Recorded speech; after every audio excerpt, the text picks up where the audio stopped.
Welcome to the war room. Are you hearing me, folks? Is everything alright? Because it looks like the stream is on, and it looks like we're getting video. I'm not sure if we're getting audio. Let's see. Okay, let's see. I can't see the chat right now. That's very interesting.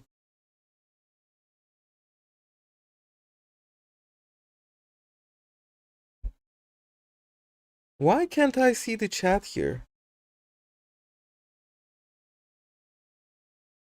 Hold up, I'll try a couple things to try and see the chat. In the meantime, we are playing as the Golden Horde. As you can see, I've done a little bit of setup before we start the actual game. In the east of our country, we have released basically all of our eastern lands as vassals. There we go, I can see the chat now. And the vassals are very special because, as you can see, they all begin with literally 0 tax base. Except Chimgetura, these guys will have a tiny little bit of tax base, like 2.5. Because, of course, I basically went through every single one of these locations and destroyed their RGOs so that the vassals that we release in the east of our country do not actually drag us down. And we're only keeping our core lands to the west. So I've gone ahead and accepted the Crimean and Astrakhani cultures, which means we're going to get cores on all of these locations. And finally, we have done something very funny. We have converted to the Orthodox religion. And if you're wondering why I converted to the Orthodox religion, it's very simple, because we can use the canonize action. Someone else mentioned this in the test stream. Basically, you can use this to avoid the Horde succession crisis. But anyways, that's mostly what we've been up to so far, so let's get through our laws first. I think I'll go for any religion here, because why not? And then for this one, let's go for this. Allow slave religion is the only option that we have, and you do not want to go for slave religion. I recommend switching of the Horde succession law. Can you switch out of the tribal oldest male matrilineal? Oh! Okay, that is nuts. We can just switch into matrilineal non-exclusive, and we only lose 5 Horde unity when we actually go through the crisis. Okay, that makes a lot of sense. So I'll probably try that, but first we ideally want to get our Horde unity back up, and then the moment that we hear that we get like a +10 legitimacy event, we're definitely going to switch out of that succession law. For now, let's go for state patriarchy. Sounds nice. Otherwise, combined patriarchy could be nice as well. You know what? I think I'll go for this for the additional religious influence, because we're definitely going to need that, and unfortunately we will be stuck with monogamous marriage here. So that's going to be it. For our government reform, we are going for, let's say, enforced religious adherence. Does sound nice, but I think the prosperity and food production bonuses will be better here. And I guess that's going to be basically it for the primary setup. I'll definitely set up Hungary as a rival, along with Wallachia and Bulgaria just in case. And then we are also going to start building spy networks on Wallachia and on Hungary. And let's see, I think we need to get just a tiny bit of diplomatic spending, maybe a bit more, so we actually get diplomats growth. That should be more than enough. So anyways, that's basically going to be it for the initial setup, and the rest we'll see about. I am reading the chat. I have found a way of reading the chat while I'm streaming, so definitely let me know what you guys think about while we're streaming. And our goal for this episode, at least, will be to get some money going on and to figure out a way of avoiding the tribal succession crisis, which I guess simply switching to matrilineal non-exclusive should cut it. But anyways, let's go to our cabinet slots as well. Oh, we got this guy. That is definitely nice. And let's see, this guy definitely looks nice. Very solid stats on that one. So I'm going to, let's say, strengthen government with him. And maybe stabilize country. Stabilize country sounds nice. Maybe change societal values. Hello, Loghead, you're not late at all. We are here. It's only been 6 minutes. And I think communalism might be nice. Oh, but we already begin with 60 communalism. So instead, let's switch to innovative. Yeah, -70 traditionalist is definitely bad. More innovative is always nice. Nope, you did not really miss anything. We basically released the eastern portions of our country as vassals, and they began pre-released at the start of the stream. And other than that, I guess that's going to be it. So we're going to hand over the command of our armies to, let's say, our heir, because why not? We can't really marry off anyone. Inefficient minting is bad, but I hope that it's going to sort itself out very soon. And I guess that's it. We're just going to wait, and at the start of the stream, our basic strategy is going to be wait for Hungary to attack Austria, because they usually do that. And when they do that, we are going to intervene because they're our rival, and then we will maybe occupy some parts of Hungary. Again, we're just trying to get, let's say, a bunch of war operations from them in order to sort out our taxes, our financial status. And we will also try to maybe lose some of our army to attrition, so we can consolidate these horse archers and these armored horsemen, because as a horde, we can't actually disband anyone. And I'm not sure about staying in the steppe or going to the Balkans. I think I'd like to stay in the steppes, but we'll see about it. We'll see about it. And crucially, I want to build one road between our capital Saray and Aksay, the location, because we actually begin it at the confluence of the Don and the Volga rivers, and historically there were some projects to build up a canal between these two rivers, especially by the Ottomans. This is a fine day for throat singing indeed, so why not start with throat singing, but that's going to come in a moment. And basically by building a road here between Saray and Aksari, we're going to get a lot more proximity to the west, because right now we're just getting 40 proximity cost moving between these two locations. And that should allow us to get at least passable control, at least in our heartlands, and the rest we will really see about. I mostly released the eastern sections of our country in order to increase our average control, which in this current patch just destroys your crown power and monthly research. And also, another thing can destroy your crown power, which is the economic base of subjects. So that's why when I was releasing our eastern vassals, I basically destroyed all of their production capabilities so that their economic base would not impact us all that much. You haven't done any curse campaigns yet. No. We're definitely going. Oh, yes, thank you. Common militias for the 4 additional levies. That makes a lot of sense. But we already begin the game with both common militias, and this allow tribal levies privilege, so we're getting a lot of levies. And that's part of the reason why we don't really need our regular armies for that. So, with that being said, let us start the game. And let's see what exactly happens for the next few months. Oh, there we go, we gained a lot of cores. A boatload of cores. Are hordes playable in the current patch? No, they are not, but we are trying to make them playable, and it looks like it's going to be as simple as switching to matrilineal non-exclusive succession law, which is so hilarious. Anyways, we got cores on basically all of these locations. We still have some areas, I believe they are Ryazanian, Ruthenian culture.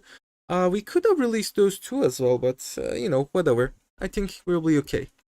And basically we're just going to wait until Hungary declares war on someone so we can intervene. We got the Tatar yoke, and whatever keeps them in line. This is basically a non-option. You don't really get to choose anything in this event. And we'll get a couple more events. In the meantime, if you guys have anything that you want to add, if you have any questions or anything like that, definitely let me know in the comments section. So we'll see about everything else. Oh, smallpox outbreak. Those are really nasty in the current version. Alright, so we've got 100 horde unity already, which is nice. And do I want to increase stability a bit? I think we'd like to keep our finances stable for now. Oh yeah, the natural conclusion of the Finno-Korean hyperwar. The Hermit Kingdom really was a really nice campaign. I mean, I enjoyed it, especially the first few episodes.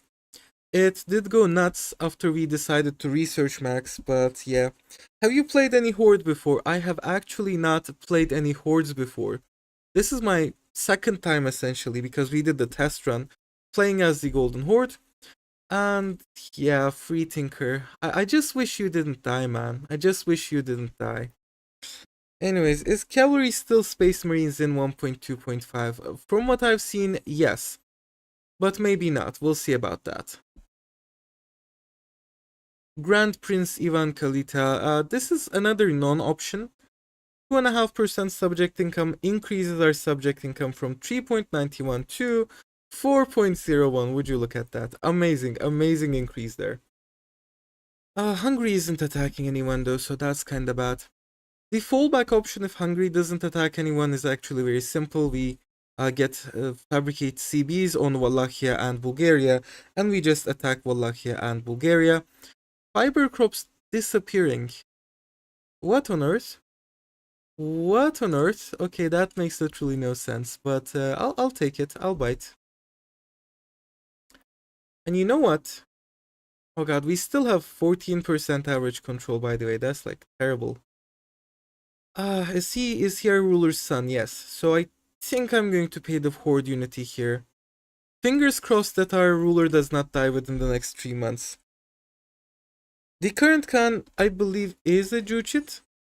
Let's see. Togeriçe, Mönke Temur, Börjigin Toçokan, Börjigin Batu, and Jochi. There we go. So we are still a part of the Jochi line, and of course we are of the House of Börjigin. Anyways, I mean, to be honest, I would have liked to convert back to Tengris so I can start throat singing again, but I think going Christian is the better option here. We are truly blessed, yes. Let's see, how did the test run go? We failed. We literally exploded. I saw the first ever game over screen in my life in EU5, and we actually managed to lose. Oh, the fall of Hulaguid Horde. And Gurgan Horde as well. So our southern cousins are dying. Let's see if we manage to survive. Yeah, we'll probably do another Ottoman or rather Turkish run. The Ahis are very fun. I mean, they're very unique in that they're actually a merchant republic, I believe. So definitely I want to play as them at some point. And it looks like we have enough CBs, enough of a spy network on both Wallachia and Bulgaria to get some CBs on them. So we'll get Make Tributary on Wallachia, and against the Kingdom of Bulgaria I'm going for Horde expansion. And at that point, you know what? I think I'm going to cancel the spy network on Wallachia. Does Croatia have any special events? I don't know. Let's check. Let's see. Events? Where can I? They have literally 2 events. They have the unification of Croatia and Slavonia. Any neighboring country is the Ottomans. That is really weird. Okay, that's weird. And then in the Age of Discovery, they have the dominions of Ivan Nelipits. Literally nothing. So basically, they don't really have anything. Oh, flashbang. And we're back to Golden Horde. Look at all those vassals. Yep. You're definitely Czech. Nah, I don't think I'm going to check anything. Yeah, so we have 18 months to wait. In that time period, I think I'm also going to maybe build up a spy network on Hungary, because they do not seem to be biting. It definitely doesn't look like they are declaring war on Austria, which is really strange, because in all of my games so far, they have actually declared war on Austria. And we have a new Khan. Oh boy. Oh boy. So this will make us eligible for the Horde succession crisis. And essentially, if this actually happens, we basically die. Let's see. You know what? I'm going to bite. I'm still going to make a save game here because this part is literally RNG. Like, you can't actually do anything. There is one thing that we could theoretically do, which would be to switch to matrilineal non-exclusive immediately at the start of the game. And that would basically minimize the RNG that you have, but, you know, I guess that's not going to cut it. Yeah, sure. Oh, you were our heir though, so you're probably not going to get any children. Are the Ayyubids considered to be a Turkish beylik? They, I believe, are not considered to be a Turkish beylik. Because from what I know, they begin as a Kurdish principality. So that's not going to happen. Latin Empire, Republic of Candia, what causes the succession crisis here? Let's see, that's actually a good question.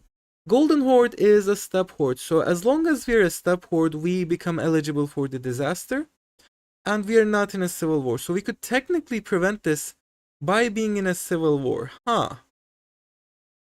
Well, you know what? Can I actually provoke rebels so that we join a civil war? No, they need to have 70 progress. So by that point, we will have more than 60 horde unity anyways. But anyways, is there any other way of avoiding this? Because from what I can see, capital has access to a neighboring province. Huh. Well, theoretically, I think we could, release every single location that touches our capital, or every single province, and that would also prevent the civil war, but we would still be cooked. I think I'll actually try that. 2713, welcome aboard, mate. Thank you for your contribution, and welcome to the membership. Let's see. I think we'll have to pay with stability here because I definitely don't want to lose horde unity. So that leaves only this guy. Oh, this is so bad. This is just so bad. Alright, if we survive for another 3 months, that's going to be okay. And let's see, do I want anything specific? Promote state religion sounds nice because, of course, we converted to Orthodox, as you know.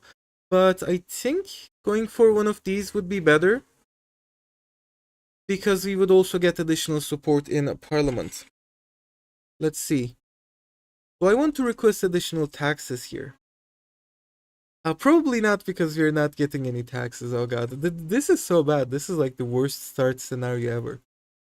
I could theoretically ask for a law change, but I don't think we're going to do that. You know what? We should have probably gone with the enforce state religion thingy here. But anyways, bellicose support. I guess we could use more belligerence. And change policy, probably not. If we get a good event, I'll just request additional taxes. Outdated texts, huh? Yeah, why not? Why not? And there we go. Supporter. There we go. But we already have low horde unity. So normally this is the event that we would be waiting for, where I would just switch our succession law and then just pop this for the additional horde unity. And you know what? I think we're just going to support the reform here, because we are trying to get to 75 religious influence so we can canonize. Another thing that I can't understand is, why can't I go on a pilgrimage? Because we're Orthodox, and we should be able to go on a pilgrimage to quite a few locations. At the very least, Constantinople should be an option here. So maybe you have to actually hold the holy sites yourself. And geez, okay, hold up. I'm going to crank up the diplomatic spending. You know what? Let's get some more diplomats. We'll probably need them. And there we go. We are actually... Okay, we actually managed to starve our regulars to death before doing anything. So I'm going to consolidate the regiments, maybe? Do we want that? Maybe not. You know what? Let's go, Brandon. I'm going to consolidate the regiments. This should be more than enough if we also consider our levies. And we are not paying him army maintenance anymore, because normally that's the real killer here. You need to own the holy city, or vassal needs to own the holy city. That makes no sense. For some reason, I think we were able to go on pilgrimages without owning the location. I don't know. Maybe it is gated behind opinion or trust, but that doesn't seem to be the case either. Anyways, whatever. What we're going to do is, I'm going to intervene against the Kingdom of Hungary, and that brings us into war with them. And of course, all of our levies are going to be raised. So now we're going to try and occupy the lands of Hungary. Oh boy, seriously, man? Seriously, man? That's just so bad. Normally the war keeps going on for a bit longer. Ah boy. Okay, I guess, well, our levies have Yeah, this was just so silly. Anyway, so it looks like we can't actually intervene against Hungary immediately, so we'll go south first. We will take out Wallachia, Bulgaria, and usually Wallachia tends to be allied with Serbia. There we go. So we will be able to get 3 war reparations from these southern states, and then the rest we'll see about, I guess. So just wait for another 3 months. There we go. Invite Patriarch delegation. No, I'm not going to invite you guys.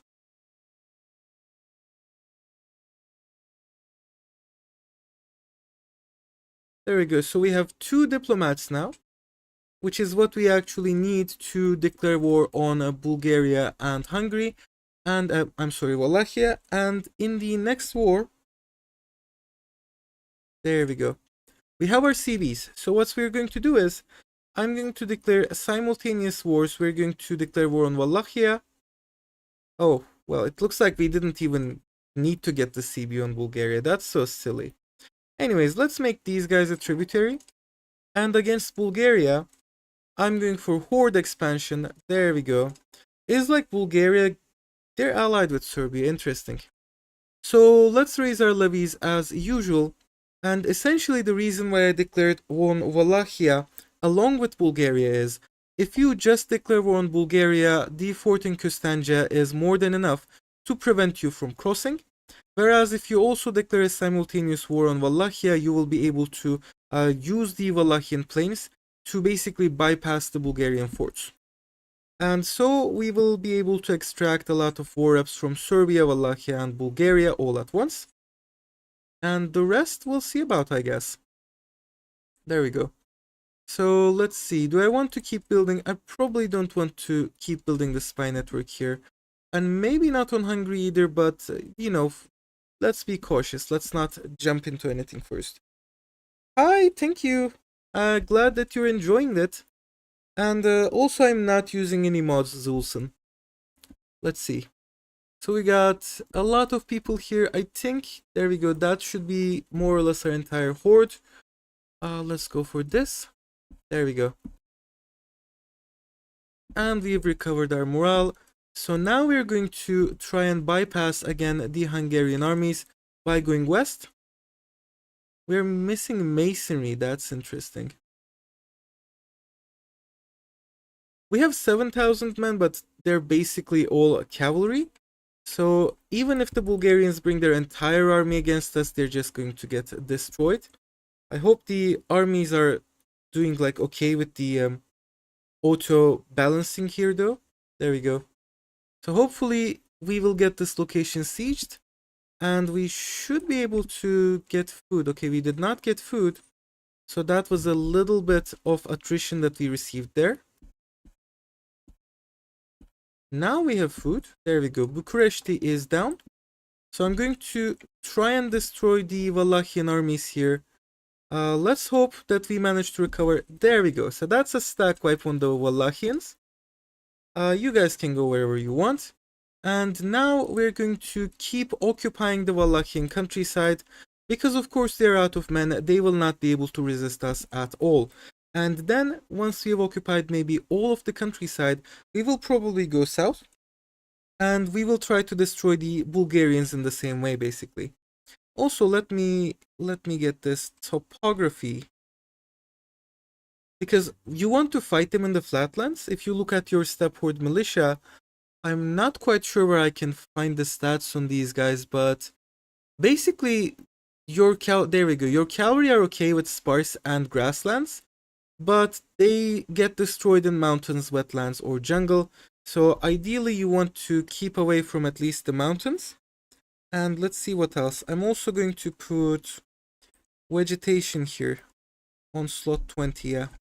Oops. Still getting used to this new land. So ideally you want to go for grasslands, and ideally you also want to avoid mountains. So as long as we fight them near the Danube, that should be okay. I don't think we're going to culture convert today. I think what we're going to do instead is we've already converted to a different religion. I'll use that to change the succession law, so that way we should be able to avoid the horde succession crisis actually. And thank you, blank template, for... Oh, there we go. We also managed to destroy the Serbian armies, and I wasn't even looking. This is hilarious. See, that's what you get with the hordes. That's what you get with your steppe horde militia and the horde archers. No, the ruler religion is also Orthodox, so that's not the case. I think it's just that I'm misremembering, and you can't actually go on pilgrimages if, let's say, you do not own the holy site yourselves. So if you survive in a stream today, the Golden Horde run... Oh, there we go, the Bulgarians are here too, so let's try and destroy you guys. I'm probably not going to do it as a stream. In all likelihood, what we're going to do is we're going to turn this into a regular series. Like, I'll actually put out videos, and this is just like a test run to see if we can actually make it work. And there we go, that's the Bulgarians dead, 100% dead. So let's see, I think we want to deal with Bulgaria first. The only question is, what exactly do I want to take from the Bulgarians? Because we have two options. We can either just piece them out for war reps and call it a day, or we can actually take land and try to basically migrate our entire horde to Bulgaria. Also, because these guys are basically dead. There's still a small Bulgarian stack, but that shouldn't be much of a problem. I'm just going to go faster now. Gotta go fast.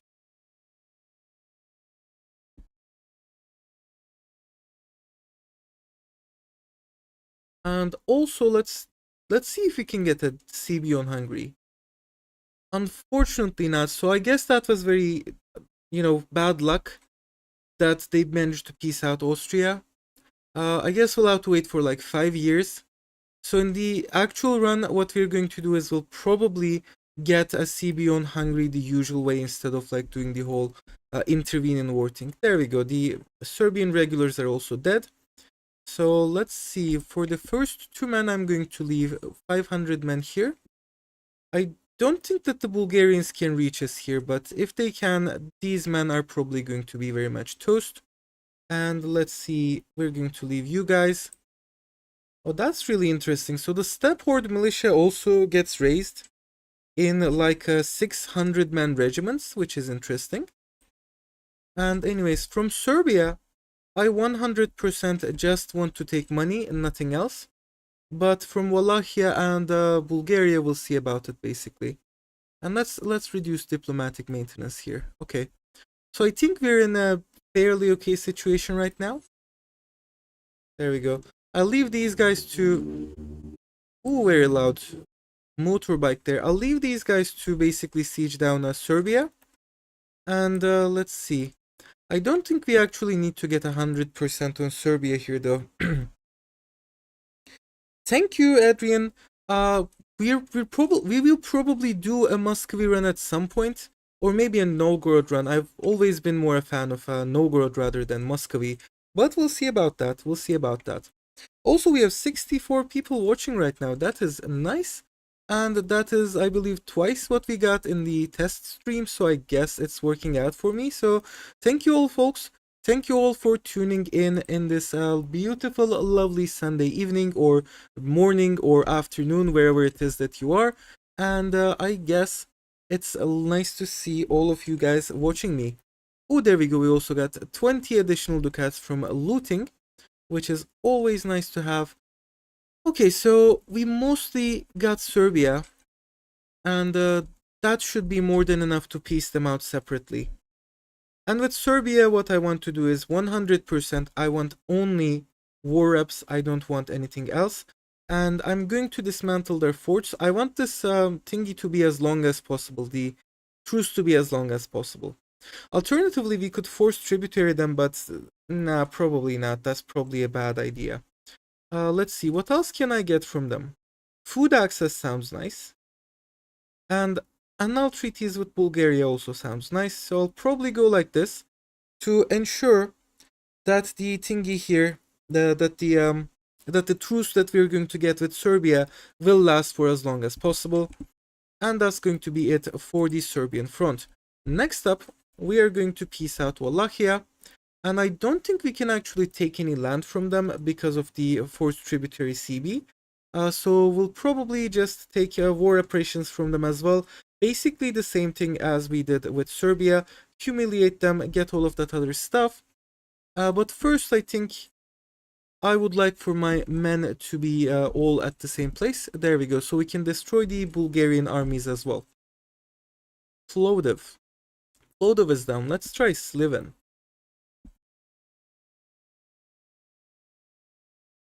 Let's get you guys. And there we go. So I think the Bulgarians are going to... No, they did not actually... That is hilarious, by the way. Serbia literally cancelled the food access. Isn't this supposed to be, like, held up by the truce? It should last until the end of the truce, I think. Which is very strange, but you know, what can you do sometimes? Okay, there we go. Also a stage of Renaissance, so let's go admin focus here. There we go. And I'll try and destroy the Bulgarians, assuming that we can kill them off. They're going back to their capital. There we go. There we go. So the Bulgarian armies are also dead. And let's see what exactly we want to get here. Probably, oh, not the Age of Revolutions, of course. Probably we want to go for proximity speed. We got some really nice advances though. Mandate of the Khan, very nice, very good stuff. Religious war could be useful, but probably not in the Balkans. And thank you for 20 DKK. Is that Danish kroner? Are you Danish? I have no idea how much money that is, but thank you. It does sound like a rather large amount. Nah, tributaries suck. I concur. I definitely agree. I definitely think that tributaries suck. And Doruk Shishkoğlu says that you need at least 50 opinion with the owner of the holy sites to make pilgrimage. So maybe if I were to... Nah, that's not going to be possible. Well, I guess looks like we will just have to, you know, conquer Constantinople again. Peripheral, invite patriarch delegation. Why didn't we get like a nice little touch, like nice little event for that, for the 4, 5, 10 additional horde unity? Anyways, let's kill these guys. Oh, there we go. Now we can go on a pilgrimage. But we can't go on a pilgrimage because, of course, yeah. It costs us so much. And the requirements are not met for some reason. So the interesting thing here is, it costs us 700 ducats, but if we manage to do this, if we actually go on that pilgrimage, it gives us 82 religious influence, which is just enough to canonize one of our previous rulers. Aren't Tumans supposed to be decimal units? That's what I'm wondering as well. Why are these guys 600? I think the Doyleist answer here is the right one. In that Paradox just decided 500 men would be the regular unit size. And at that point, they wanted to also have step hordes be larger so that they're stronger than the regular units. So they just made them 600 men strong. It's kind of the same idea with the Varangians. There is no reason, absolutely no reason, why the Varangians would be 600 men strong, but they are, and the reason there is because the regular unit size is 50. How do I get the role in Discord? Trust me, I'll give it to you after the stream is over. We have basically zero automation here, or zero automation on Discord, and we still can't go on a pilgrimage. Yeah, that sucks. There we go. Bulgaria has capitulated, so I basically wasted a lot of time there. So at this point, this is a checkpoint. I'm going to say Balkan War here. This is supposed to be the first thing that we do in the run. We want to get war reps from Serbia, Wallachia, and Bulgaria. And after that, we'll see. Kiev had a holy site. I think the... You know what? That might make sense. If we improve opinion with Kiev instead of like the Mamluks, that might make sense. But how can we improve? We get minus 50 for being the tributary overlord, which is kinda bad. But anyways, what we want to do here is, from Wallachia, obviously we're just going to get the regular war operations.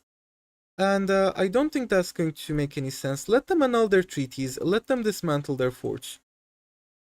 Humiliation is nice. block them from building just so we get additional truce length, because I don't want to do anything else with them right now. And I think that's going to be it. I think this is going to be the most that we can get out of Wallachia.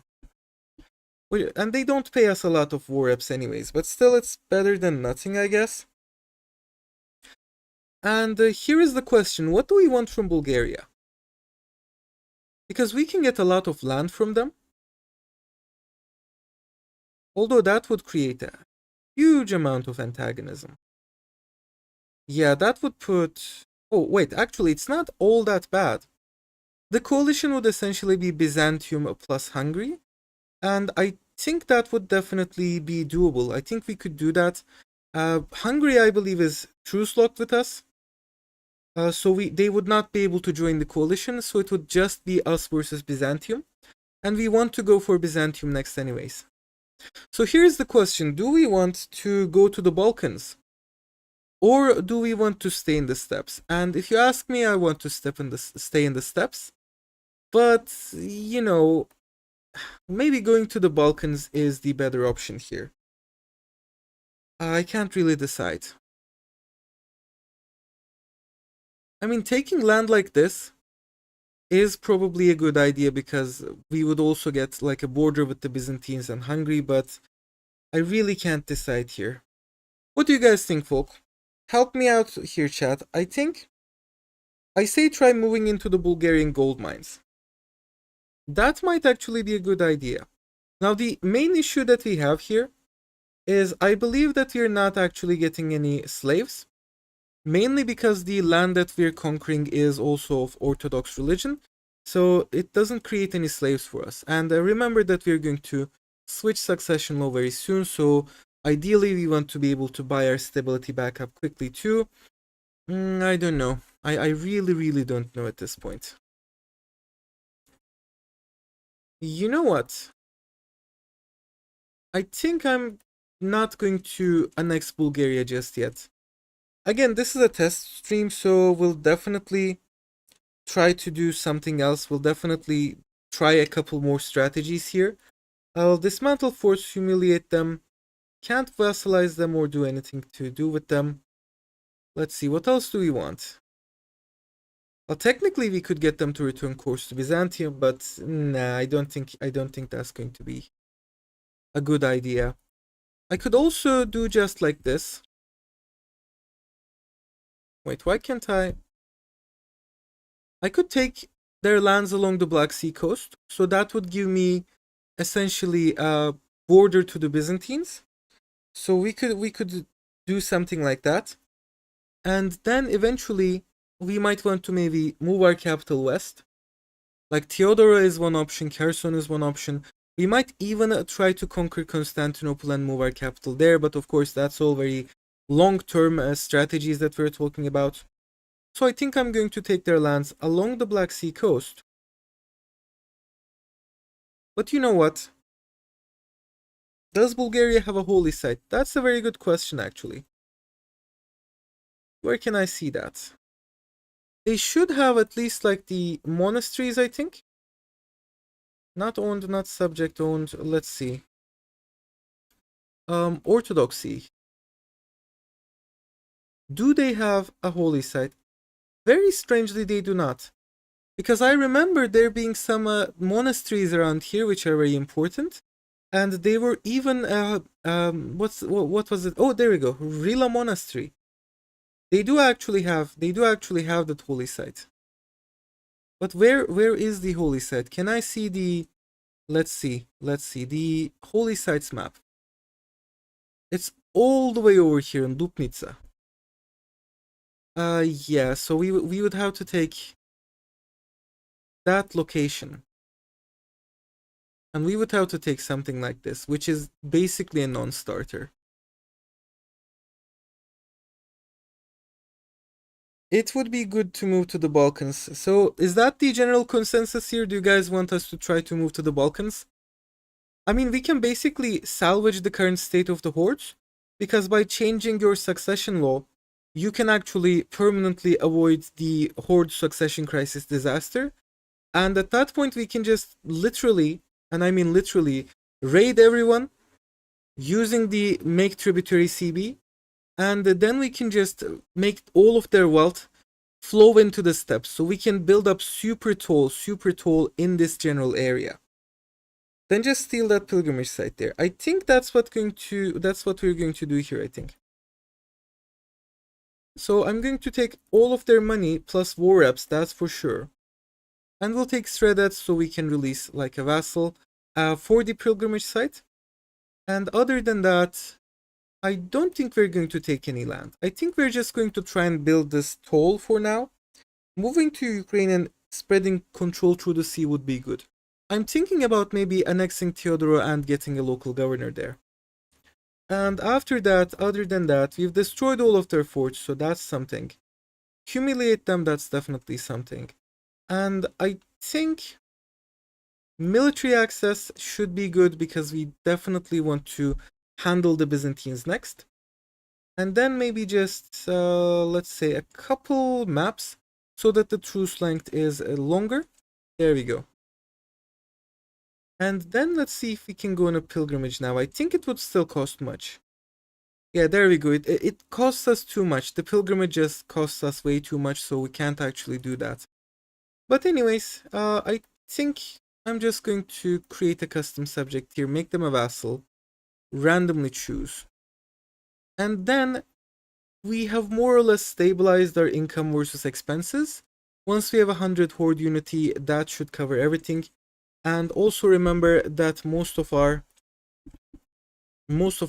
let's say, armies, regular armies are dead. So let's take these regulars back home, disband the levies, and essentially we're just going to wait for a bit until we get our next. Why does it cost so much? Because the pilgrimage cost depends on the distance that you have between, I believe, your capital and the pilgrimage holy site. And because our capital is all the way out here, it costs us so much to actually go on that pilgrimage. So this was actually another issue that I had with the Let's Go to the New World Hellenist run. The thing is, because we were in the Americas, it cost us something like 21,000 ducats to go on a pilgrimage, so I could never go on a pilgrimage in that run. Sunni Zealots. Yeah, these guys are pretty nasty, I guess. And they will also take most of our vassals with them when they rise, so that's a bit of an issue. Oh boy, I really don't know what to do in this case. You know what, when in doubt, attack the Byzantines. So let's say, a spy network on the Byzantines, and I'm going to increase our diplomatic spending a little, with the idea being we also want a spy network on Teodoro so we can attack them.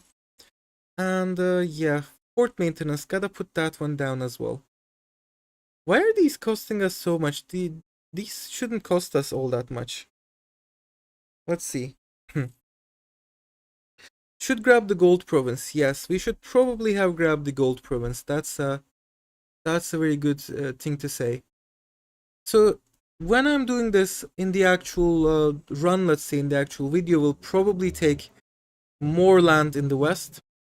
Or maybe we'll just literally try and move to the Balkans. But for now, let's try and get another CB on the Byzantines and hit the Byzantines for the war reps as well. But the big fish here, the one that we really should have gone for, is Hungary. And unfortunately, the intervention did not go as planned, so yeah, that was kinda bad. I should have kept a closer eye on them, let's say. Oh god, okay, I forgot about that. Hold up. 1st of September. I'll have to save scum just a tiny little bit here. Hyperstep toll build, yes. You will still lose 50 horde unity on death on matrilineal succession. It says you do not though. Like, are we sure about that?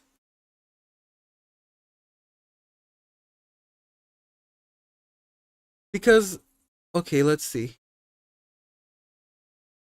So when these guys are about to rise, I'm going to raise diplomatic spending so they do not take as many of our vassals with them. Can you crack down on zealots using regulars? I think you can, I'm not sure. I haven't used the whole rebel crackdown thing yet. Let's see, if we bring them over here, Suppress rebels. Let's try this. Let's try suppressing levels, but I don't think that's going to be doable. I don't think that they'll actually suppress them.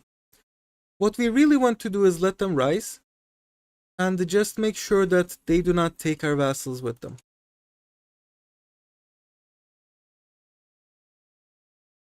I mean, that's the issue. Legitimacy is the big issue here. Upon succession, the following happens. Is it like maybe tied to the step horde? Horde unity change on ruler death.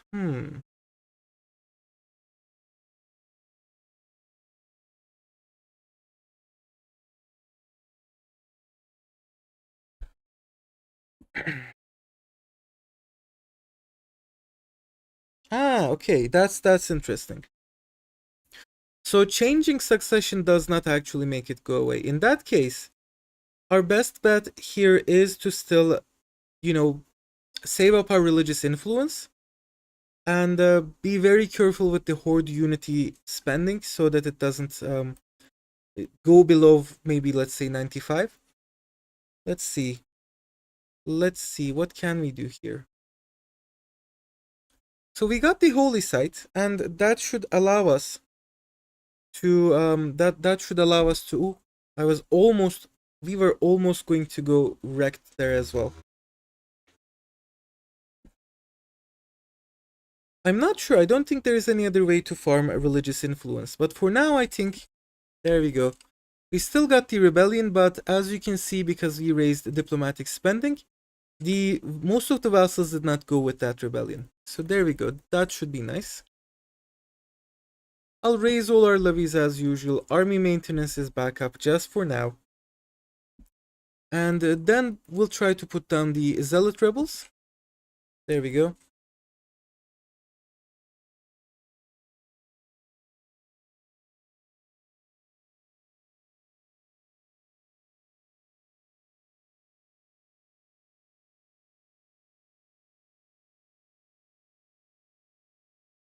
Holy Karamiş.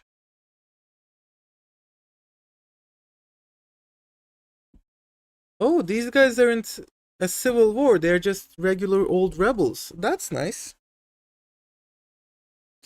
Hello, happy Sunday to you as well. 12 stability. Yes, thank you. Thank you, clergy. Alright, that's nice. So, if we can maybe get a lot of occupation going on, we should be able to put them down. Sapara has fallen. It's really interesting that these guys are not a civil war, but rather a regular rebellion, because zealots usually rise as civil wars, so I'm not quite sure what's going on here.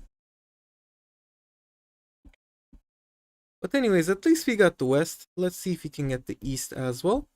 And in the meantime, let me build a spy network on Teodoro maybe. So when is the truce with Hungary going to end? 53. Oh, jeez, that is so bad. Orban is moving to our country. And loyalty of subjects. Yes, that's a really nice event. There we go. So now we can go on that pilgrimage. It costs us only 100 ducats, but only gives us 21 religious influence. So the question is, that would give us 60. We need 75 to canonize anyone. Do I want to instead wait a while, maybe go for one of these others, in order to get like more religious influence? Let's see. Oh, interesting. Alexandria Patriarchal Seat. It doesn't show us how much religious influence that we get from any of these though. Vazelon, I think that's in Trebizond. So I think another strategy, another part of the final strategy is probably going to be improving relations with Trebizond. What's that? Oh, more Hungarians. We'll definitely take them in. And we will probably want to improve relations with Trebizond. Wait, our capital... Oh, yes. Oh, jeez. Yes, I did turn Orthodox because Orthodoxy gets access to the canonization option, which essentially gives you free legitimacy. And because the main issue with the hordes is losing legitimacy on ruler death, which literally drags you into the horde succession crisis, going orthodox basically means you can survive the crisis. Ooh, these guys are tough. Yeah, looks like we're going to lose this one though. So let's okay. That should not have happened, I guess. Let's try and destroy you lot.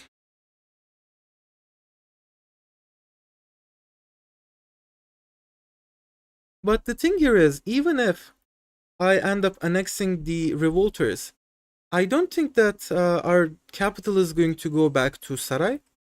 So we probably don't have to rush the pilgrimage yet. But you know what? I think I'll still go. That's still like 22 religious influence. We only need another 13 to actually be able to do anything.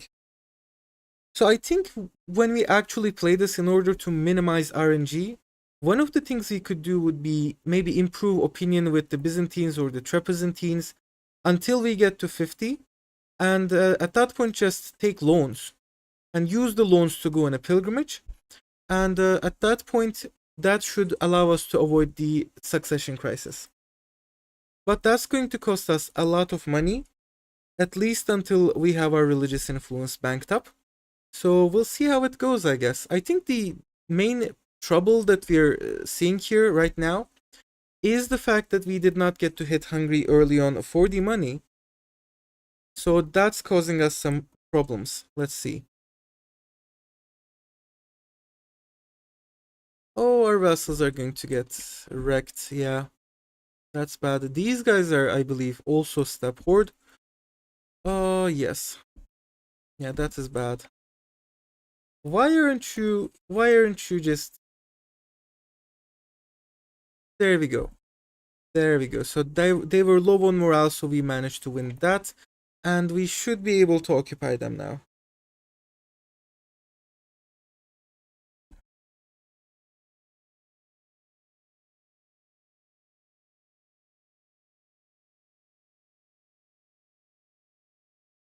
So I think we're just going to occupy some lands, at least until we can piece these guys out, because that is definitely going to be a while before we can do that. Maybe losing their capital will help. There we go. Occupying the lands of Kazan as well.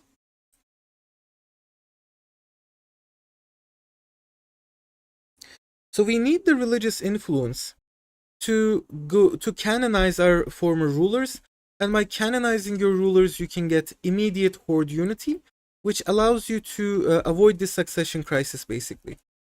And avoiding the succession crisis is the main issue when you're playing as a horde. There we go. So we have that. Let's see, a next revolter.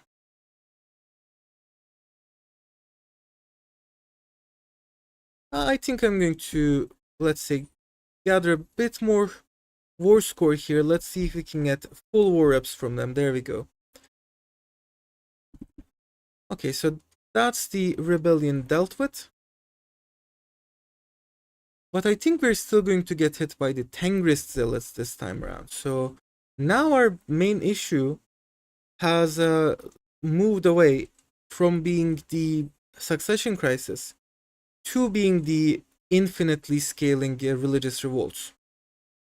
And I have no idea how exactly I would do that. And then fully fill each mine with people.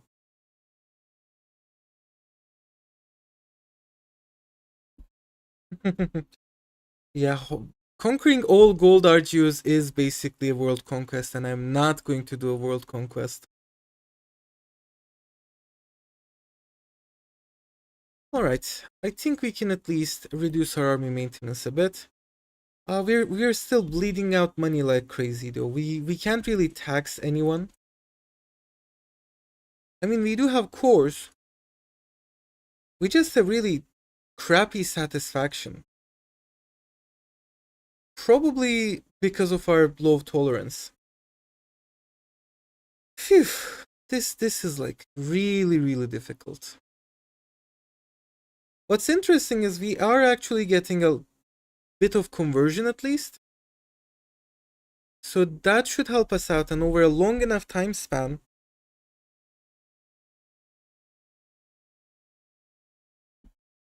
Yes, we did have a like level 300 or something like that gold mine in India, and that was basically possible by freeing all the slaves from Delhi. It's really a fun campaign, I'd say. It got a lot less traction than I was actually hoping for, so that was interesting. Because the actual subject matter was really fun, I would say. Anyways, let's try and get a CB. Why can't we take a CB on the Byzantines? Oh, that's interesting. So in order to get the make tributary CB on someone, your country rank needs to be greater than theirs or equal to theirs. So we can't actually make Byzantium a tributary, and you can't get the forced tributary peace treaty because we do not have enough war score. Hmm, that is really interesting. So that means we probably won't be able to get a make tributary CB on Hungary either. We might be able to get attack threatening rival though. So probably in the actual run, what we will do is we will go for Hungary in the early game for the additional war reps, and we will probably more or less fully annex Bulgaria and try to move everything to Bulgaria essentially. But it's definitely going to be difficult. You should have taken military focus for Torrance. I don't think that's going to be a factor. I think admin is just the way to go. I think religious and cultural conversion is both too easy and too hard. Because on one hand, it's ahistorically easy, on the other hand, it's not fun enough from a gameplay perspective. So, it's bad on both counts. Let's see. At least the budget has been balanced. We are spending a bit of money on diplomacy, so let's cut down on that. Uh, is there like any way we can reduce our wealth? I guess not, compared to our tax base. Because our tax base is just terrible.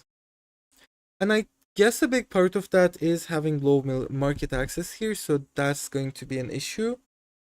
We could try and move the Astrakhan market, but I believe relocating it costs 800 ducats, and we don't have 800 ducats.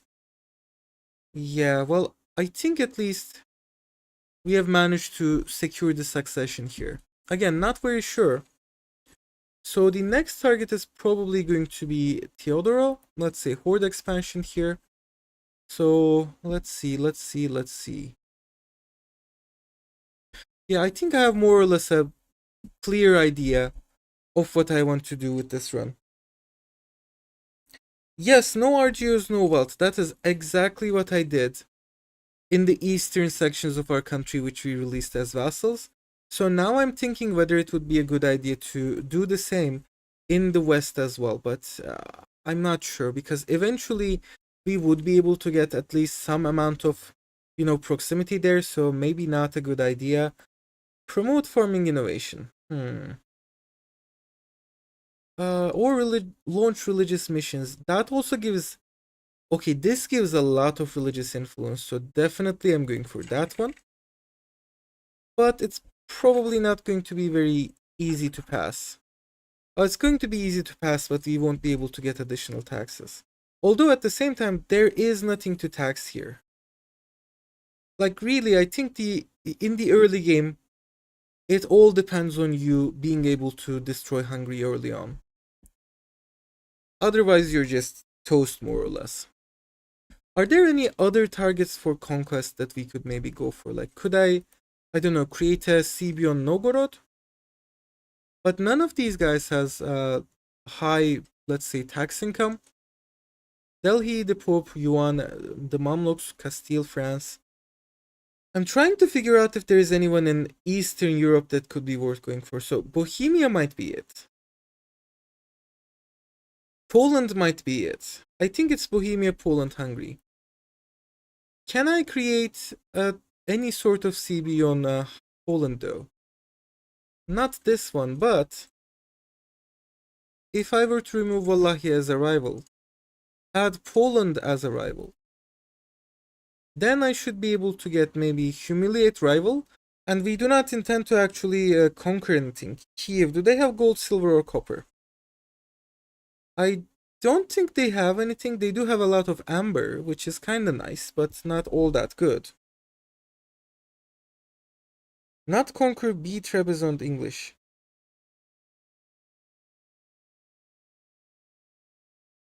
I think Theodora is actually easier than you would expect because you can just take advantage of the Golden Horde imploding.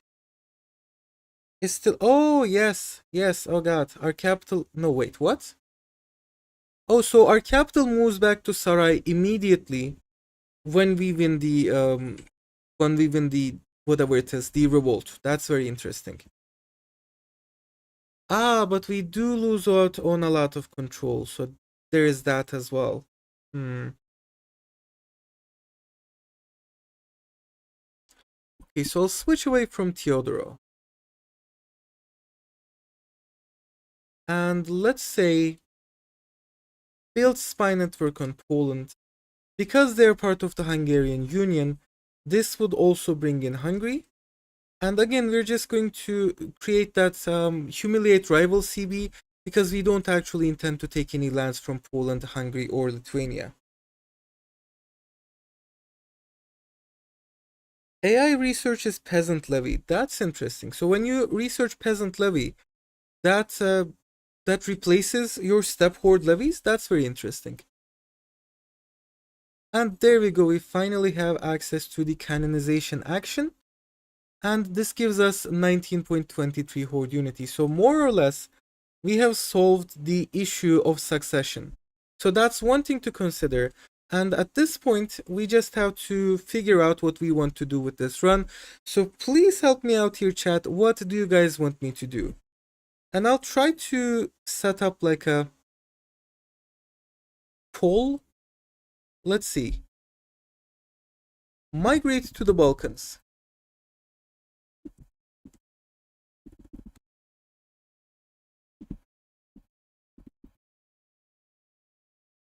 Or do I want to build toll in the steppes? What do you guys think? Help me out here, please.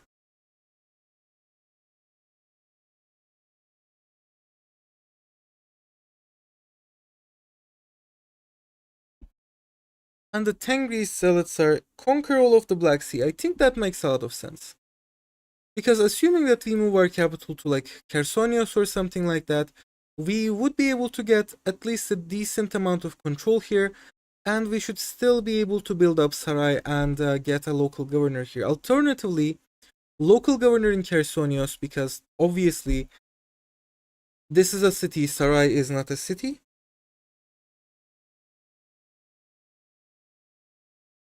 Well, the vassal with gold is all the way over here, so we wouldn't be able to do anything with them anyways. Step Megalopolis. That actually sounds kind of fun, by the way. But it would be so difficult because there literally isn't enough people here for a megalopolis. Or maybe there is. Oh, we do have more than 1 million people, so if I were to move literally everyone to Sarai, we could build a megalopolis here. And the Black Death is here. Rats indeed. Oh, this is going to be bad. Also, a lot of stability. That's a lot of stability that we lose.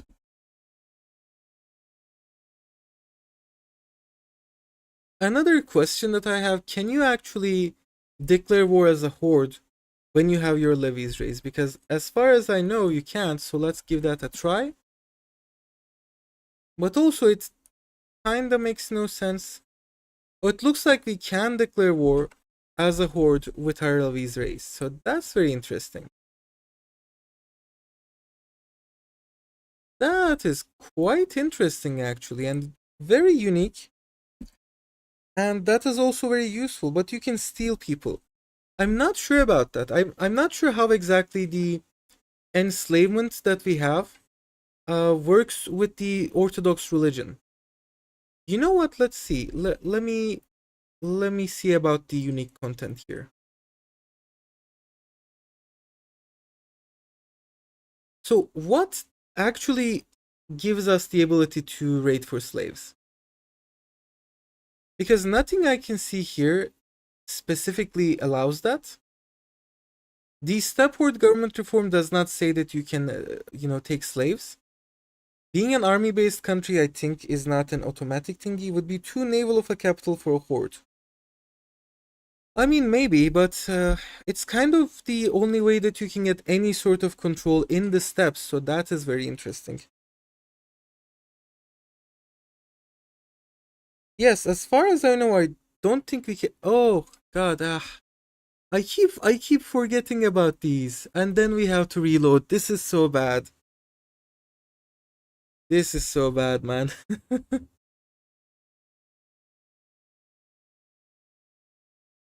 Ah,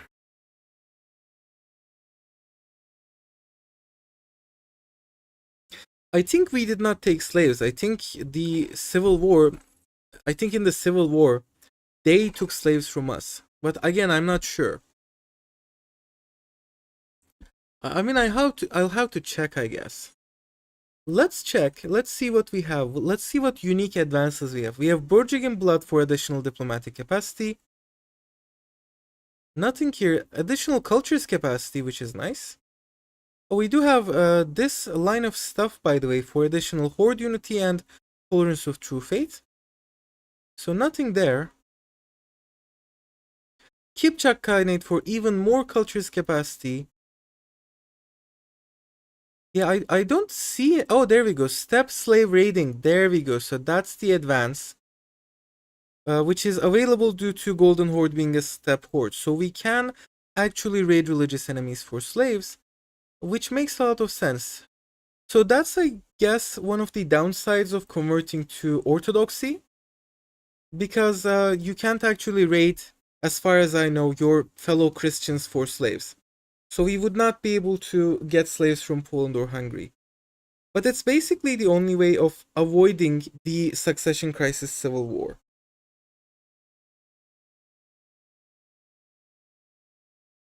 I don't know.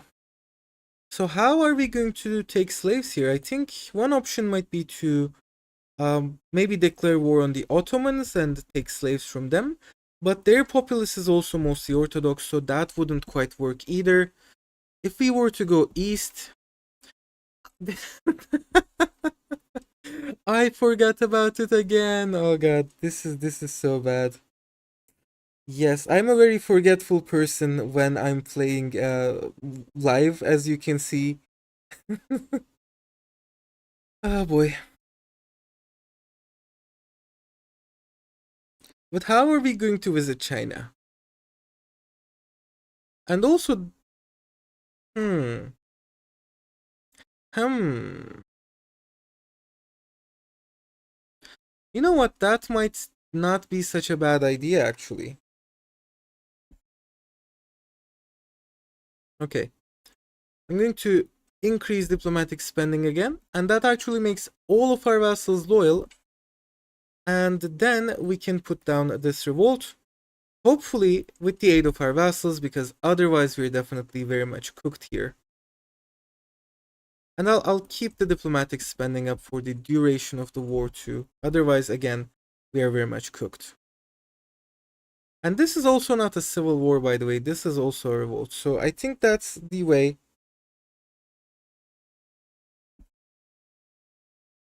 As someone else said, I think that's the case here, basically. In Usivka. Oh, that's bad. That is so bad. We're losing so much here.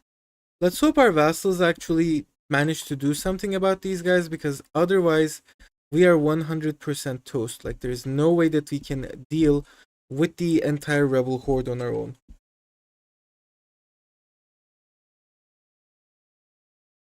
Yeah, we're losing left, right, and center. Let's send you guys to over here, maybe. Let's send you guys to over here. I'm still trying to get my bearing. And are they hiring they are hiring mercenaries. How are they hiring mercenaries? I am seriously.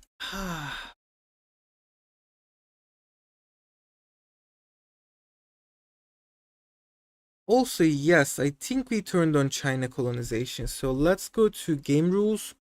Let's go to flavor and AI colonization. Only Western countries. That's a good catch there.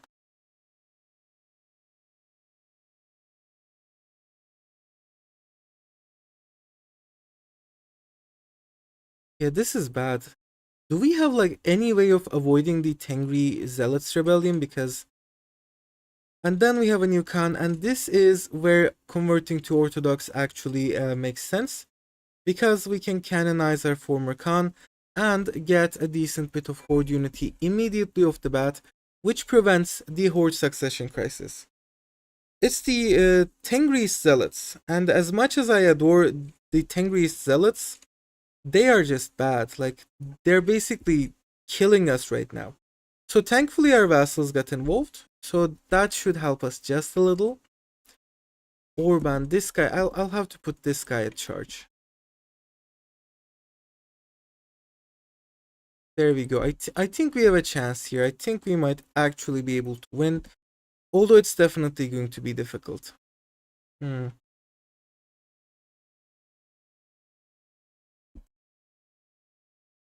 Can I build one slave center at the beginning? Oh, there we go, Ak Masjid. That's nice.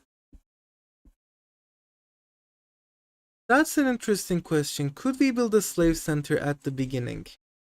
And what are you guys up to? Something.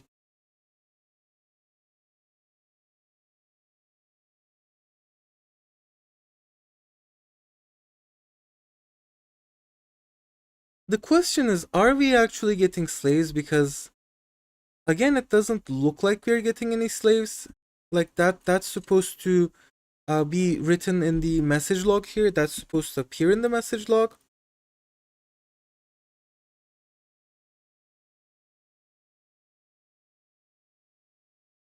Okay, can you guys, not just yet, very bad.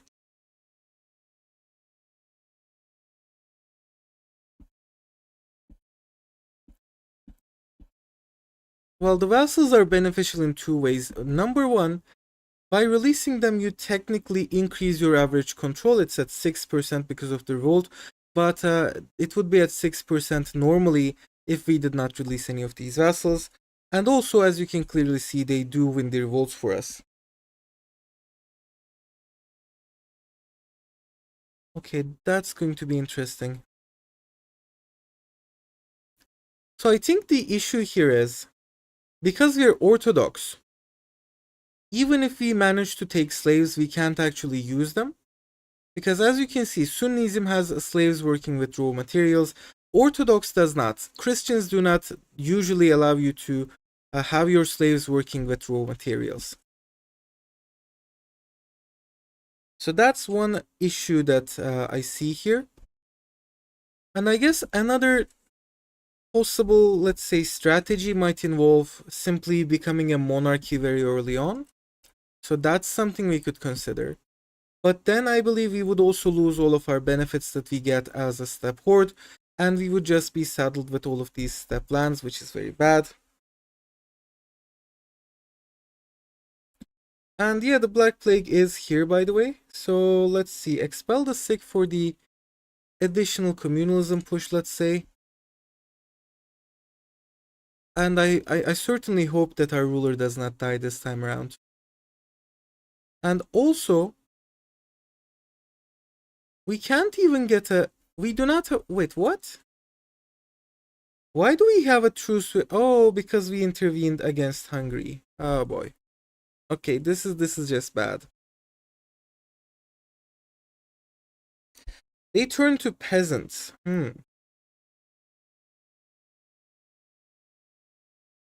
So wait, you're saying that we still take the slaves, but they immediately turn to peasants? Because I'm not seeing any slave pops here. I mean, hold on. Is it because we don't have a slave market or a slave center? But we can't actually build any slave-related buildings either, as far as I can see. You should be able to get a Hellenistic religion. I mean, the issue is, as long as we stay as a steppe horde, we literally have no way of getting around the horde succession crisis. Oh boy.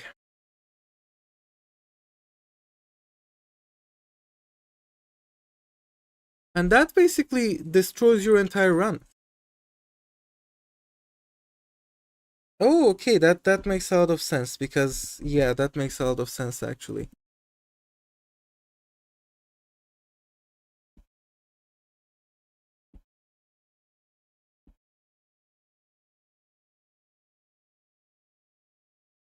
All right, so I think what we really messed up here was the early wars against Hungary and Poland, because if we had managed to get a lot of war reps from them, then we would be able to use all of those war reps to build up our capital and build up other stuff. So that would be something.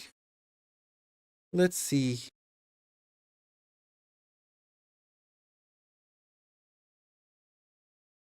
Culture and religion map. Well, the culture map is basically the same.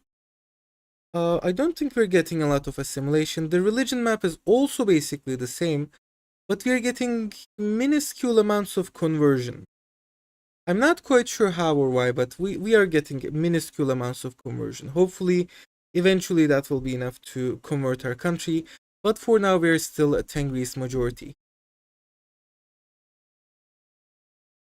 So you know what, I'm going to try and maybe do the enslavement thing.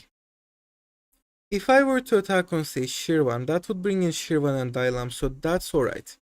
And these guys are Sunni, so let's see, build spy network. And we'll probably try to hit them. And of course, I'm going to raise all of our levies back. And we'll try and take Teodoro next. There we go. Let's take you guys to Teodoro.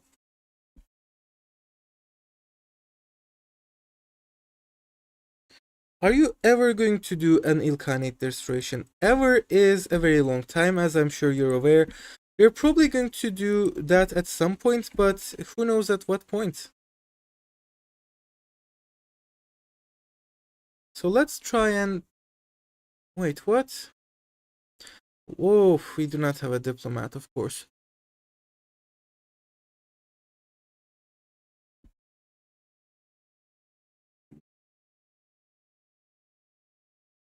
I mean, the reason why we made subjects is to get our average control back up, which the revolts still managed to, mess up after all, but at some point we're going to get acceptable amounts of average control. At some point. So let's just try to take Teodoro for now. And then, as someone said, it might be a good idea to attack Genoa for maybe the market center plus also whatever stuff is going on that they have here.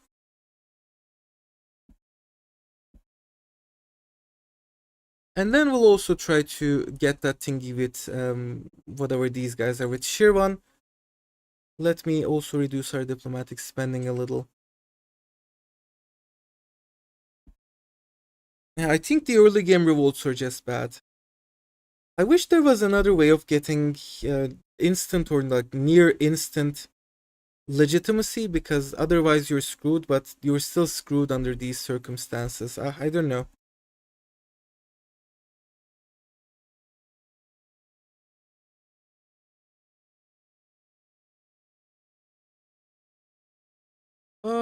We are already at very low stability, but we do not want to lose research progress either. Yeah, at this point, this is just really bad. The game is just, going bad.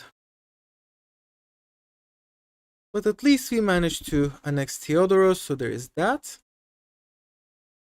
Do I want to encourage, let's say, communalism instead? Yeah, I'm playing very suboptimally today for some reason. But then again, it's the Golden Horde, so I don't think there's an optimal play here. The religious unity is actually bad, but not as bad as I would have expected, at 23%, which is okay, I guess. And we'll go for this one. Rural Exodus, what does that do? Not much.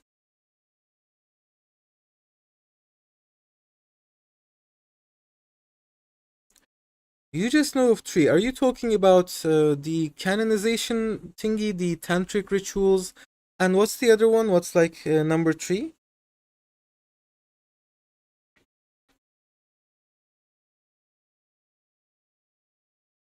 Kaitag, what are these guys? Why does Constantinople have its Arab name?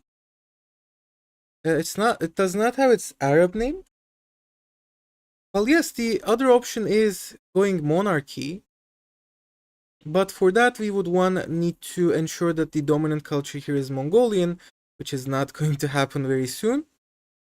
Uh, yeah, sure, we're not taxing anyone at all anyways. Catholic canonization. Of course, of course. I guess we could figure out a way of getting 25 control. You know what? Assimilating, or rather, becoming a monarchy, I think, is the most sensible way here, probably. And yeah, just look how much it actually costs us. I think we messed up in the early game. Oh yeah, Constantinia. Yeah, really, why does it show... Are the Pretender revolts... Nope, they're Greek Orthodox. Yes, border gore is for the weak. Luckily for us, the gore here is in acceptable levels. I guess. Can't really be sure about that. Follow the Khan.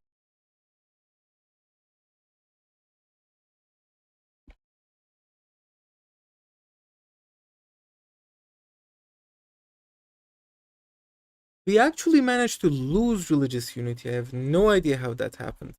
But we lost a bit of religious unity.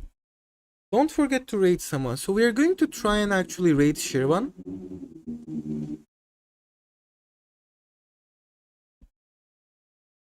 Let's get the make tributary CB just for now.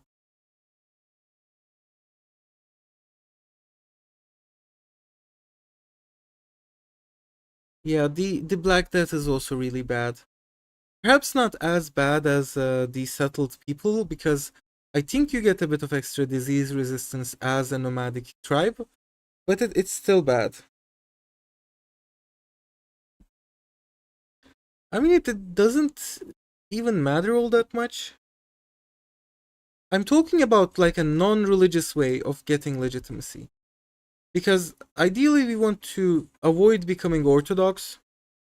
And also we are Orthodox with liturgical language, Arabic. Because of course we started the game as Sunni. So that sets your liturgical language to Arabic immediately. So I think what's happening here is because our liturgical language is Arabic, that's why it's showing the Arabic name here. And the religious figures are also there. Because we started the game as Sunni, so they remain in your country even after converting to another religion. What about the actual Byzantines? Yeah. So that's probably what's going on with the religious names, with the name of the pentarchy thingy. Let's see. Sure, why not? Thank you. Also, Orthodox, I think, is one of the strongest religions still in the current patch. Okay, I have no idea what's going on. Why do we keep losing religious unity? Like, it doesn't make sense. Are people converting away from Orthodoxy? Are we losing our Orthodox popes to someone somewhere? Can I like take a look here?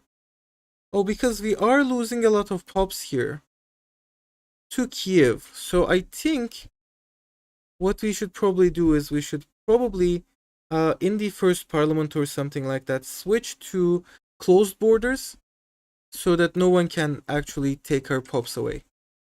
In fact, let me do that right now. Increase opinion. I'll have to ask for that. Yes, we have closed borders as a step horde, which is so ironic. Probably the most ironic thing that I've ever seen in this game. And also, I think at this point I'm going to grant, let's say, this one. There we go, that one. But no, that's not going to cut it. Let's grab a couple privileges. Pop conversion speed is nice, so we can get to hopefully 100 communalism. before the expel the sick effect is over. And then we'll see about the rest. I think there is one here as well. Yeah, that should get us to 100% communalism.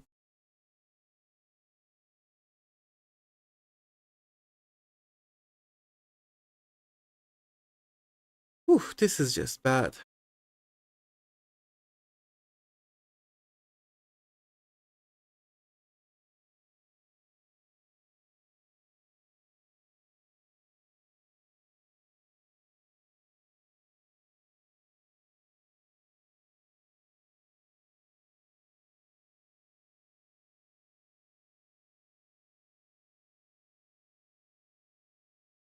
I mean, I don't think we actually converted anyone. I have no idea what's going on here. We are technically getting like 0 to 1 to 2 conversions per month, and I have no idea where these Zoroastrians came from.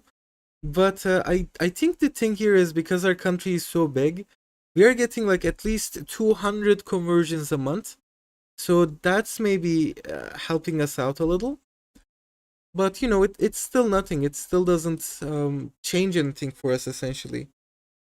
Why is game muted? Because for some reason, when I open up the audio here, see, let's try and get music up to 100, or maybe not 100, maybe up to 50%.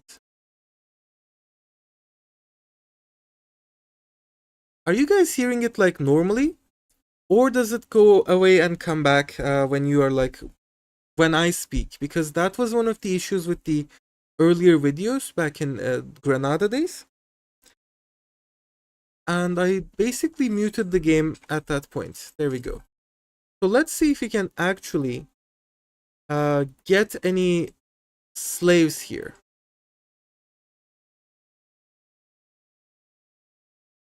The whole cold bankruptcy. I'll give you money.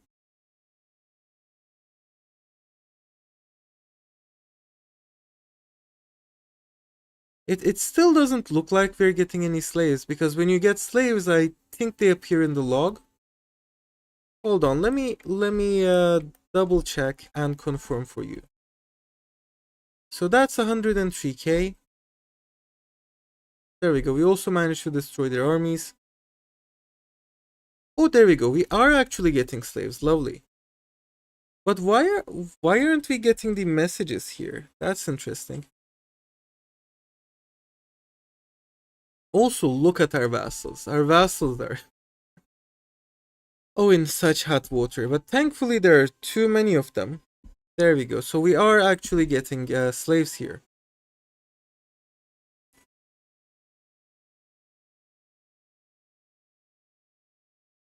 And in 3 years, we should be able to get that spy network on Poland. So, But I think the slaves are all going to Saraycık. Let's see, we do have a slave market here. Can we actually build slave markets now? There we go. So because we are in the Christian religion group, it does not allow us to build slave markets, but theoretically, assuming that we build them before converting to Christianity, that should not cause any problems. We should still be able to get those slaves in the slave market. So I think when I'm actually playing this for the series, what I will do is I will build a slave market, just one, in Saray, before converting to Christianity, and that should be more or less it. Saraycık, that's nice too. So the question is, which country can we get to the easiest? That would give us a lot of slaves. The Great Yuan certainly is an option here, but what sort of CB can I get on them? And they're also outside of our diplomatic range somehow. Even though we can get diplomacy with their vassals, we can't actually get diplomacy with the Great Yuan. And of course, we need to get diplomacy with the Great Yuan in order to be able to build a spy network on them. So that's an issue as well. Although maybe... but yeah, these guys are not part of the Middle Kingdom. Let me see. Who is part of the Middle Kingdom? So these guys are all yuan tributaries or something like that.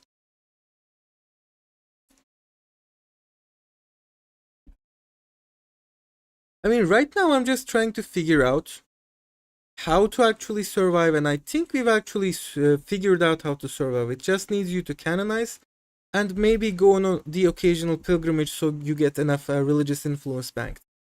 Other than that, as you say blank template, I think it makes a lot of sense when we are actually doing this run to build a slave market in Sarai and then convert, and then we could just build a huge Sarai, and the slaves should, at least in theory, get moved around the market as well.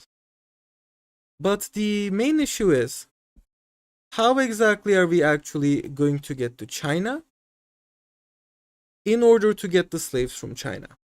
Because that is a possibility. Well, West Khorasan is Islamic. I mean, all of the Middle East is Islamic. About the decent population, well, it's passable, it's acceptable, I guess. So I guess we could, like, attack these guys. I don't think that Timur does anything in the current version of the game, but if he does spawn, we'll see about that. I think what we are really interested in right now, also, what do I want to do with these guys? Since it's a make tributary, we can't actually do anything, so I don't know. Why don't we actually make them a tributary? Because again, why the hell not?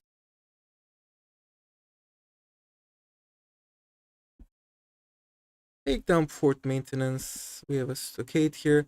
Castle in Theodora. Let's keep that one just for now. So I think the biggest issue that we have is the early game Zealot rebellions.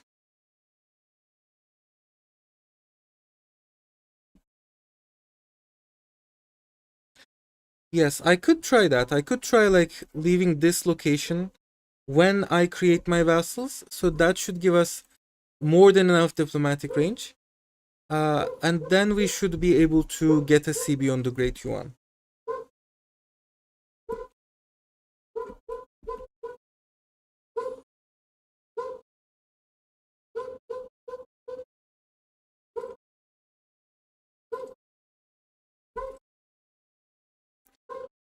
Yeah, Ruthenian patriots are going to take a while. Again, I have no idea why these guys are revolting. I even did what they should like. I even converted to their religion. Really, really nasty, folks. Okay, I'm also going to try... Oh, but we can't create that. What's the control like? It's still rising, but it's, I think, at an acceptable level right now. So let's maybe take this guy. And instead of trying to, strengthen government, let's increase control with him in our regions. Oh yeah, we can actually colonize. That makes a lot of sense. So we'll do that. And then we'll try and get, Oh, but the Red Turban Rebellion has already... Wait, what?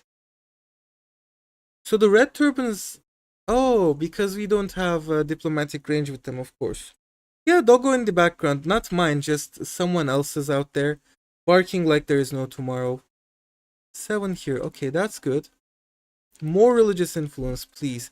Also, I think something's broken with the religious events in the current patch. Because you keep getting, I don't know, you keep getting them in twos. So I think the, whatever it's called, the pulse timer might be broken or acting weird for some reason. Are there any laws I can attempt to take for additional cabinet seats? As far as I know, no. We can get the Yassa decree, it's proximity speed. And then this one is, wait, oh, I should have probably switched away from this to federal tribes, so definitely keep that in mind as well. And other than those, I don't particularly see anything that would give me an additional cabinet seat, which literally makes no sense. Like, we should probably have a few more cabinet seats. Yes, Orthodox Golden Horde. And literally the only reason that we switched to Orthodox is for the instant Horde Unity button. But you know, sometimes you have to make sacrifices, all in the name of breaking the game.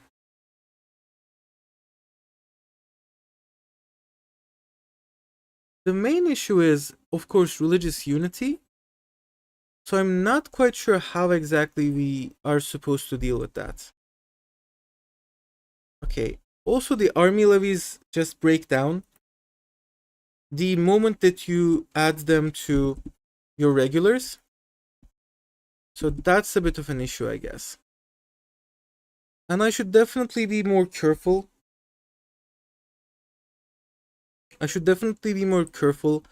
With my levy management, because I think right now we're getting a lot of casualties to attrition. So there's that.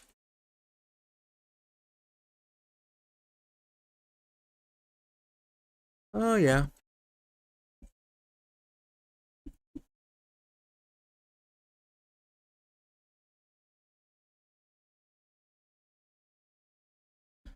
Oh, and the army maintenance is rather high because of the army's reinforcing, interestingly enough. Alright. So let's try to see if we can actually get a CB on Poland. And I don't know, get some, maybe like... But there is no way that we can actually... I mean, we can defeat Poland, we can't defeat Hungary. We should have defeated Hungary in the early game, I guess. Oops.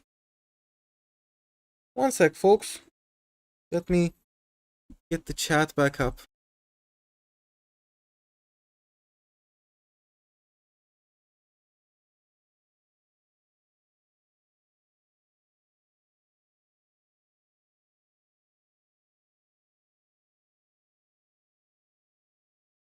Yes, I think migrating to Bulgaria is the way to go here.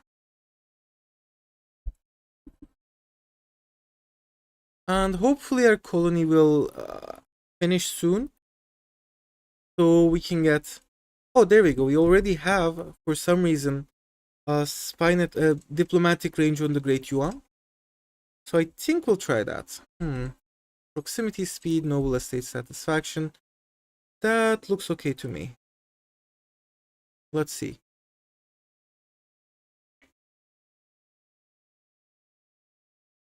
Maybe the stability investment? And in the age of traditions, we should be able to get Imperial Creed for the additional monthly Horde unity, which is definitely going to come in handy.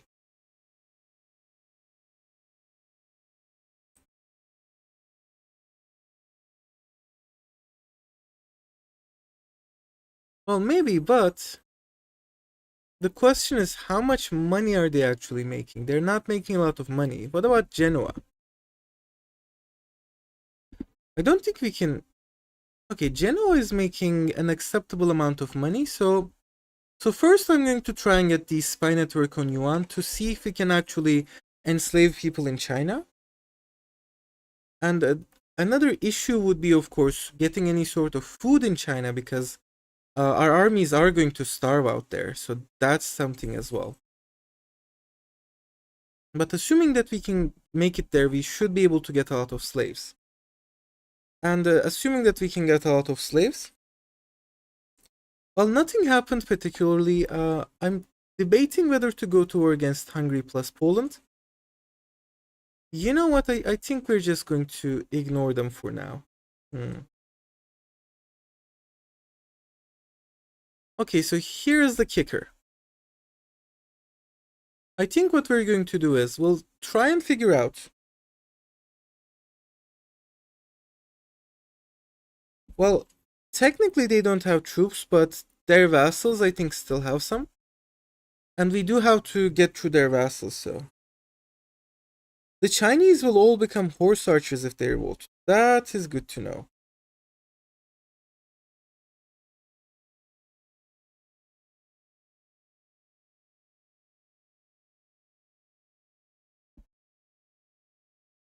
Let's reduce the army maintenance here.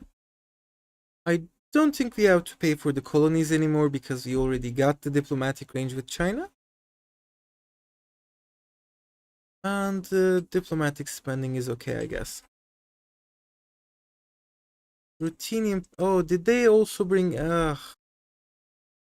Why do I keep forgetting? Why do I keep forgetting about the whole revolt thingy? It's so difficult to actually concentrate on the game.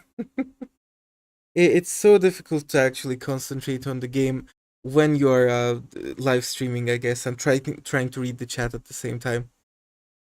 Yeah, so basically, the second Roman campaign was supposed to be an American campaign, but I mean, it was bad. So I think what we'll actually do is we won't migrate to Bulgaria. Instead, we will just build up super tall in Sarai. And also, yeah, that makes a lot of sense too. We can probably get a lot of money from China. So let's increase the diplomatic spending. And that should, there we go. We still got the revolt, but our vassals did not join. So now we can reduce it. There we go.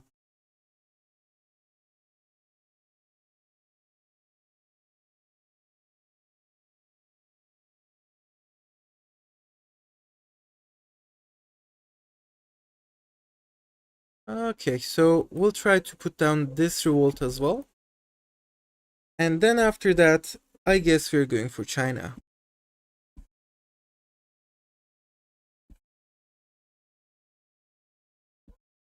Oh, the Theodorans also revolt. That is very interesting.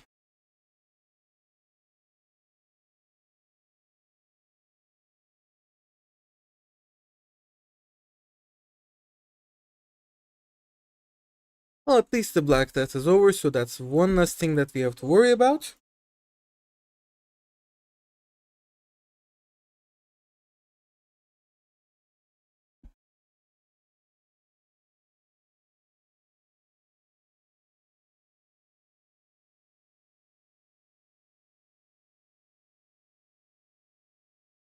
You know what? I'm not quite sure what the requirements are for the claim. Oh, we can actually. You guys know what we're going to do here, right? You guys know what we're going to do here. We're actually going to throw our hat into the ring. We are actually going to try and claim the mandate of heaven. And if we actually manage that, that's going to be insane.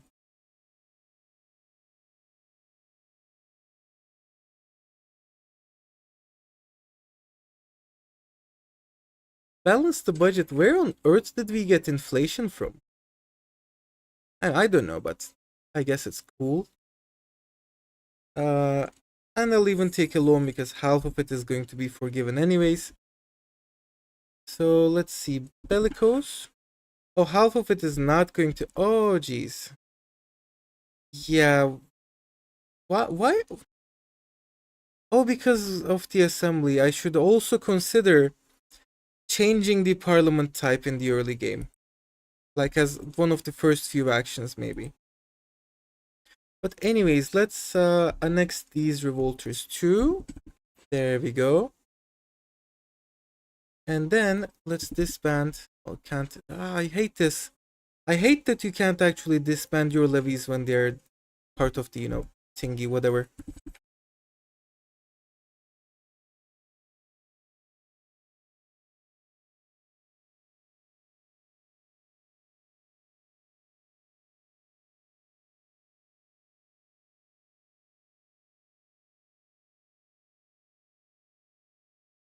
Alright.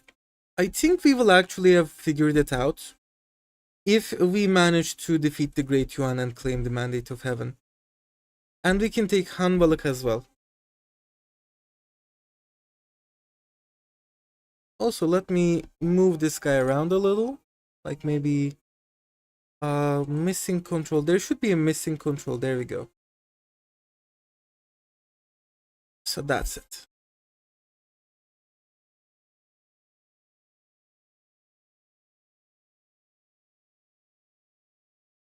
So if we can actually manage this, it will probably be the most cursed thing that I've ever done in this game.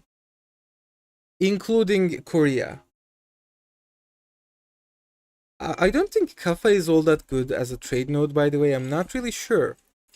Maybe, just maybe, it could be the case that the slave trade is making it worthwhile, but other than that, why did the cost of colonies reset? Oh, this is so bad. So this is like our last chance. Oh boy. Yeah, we should probably have done this earlier. Because right now the rebels are just so bad. The rebels are just so bad. And yeah, what the hell? I thought I annexed all revolters. Oh, because we did it through the regular peace screen, not through the annex all revolters option. Okay.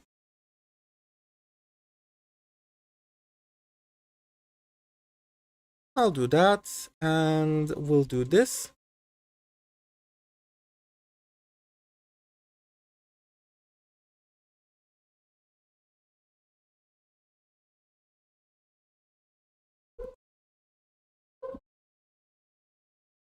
Alright, are you ready, folks?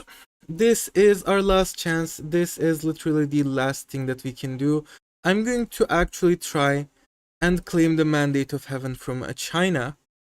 And if we manage to win this war, I think we will have figured it out. I think we will have figured out the Golden Horde strategy that actually works.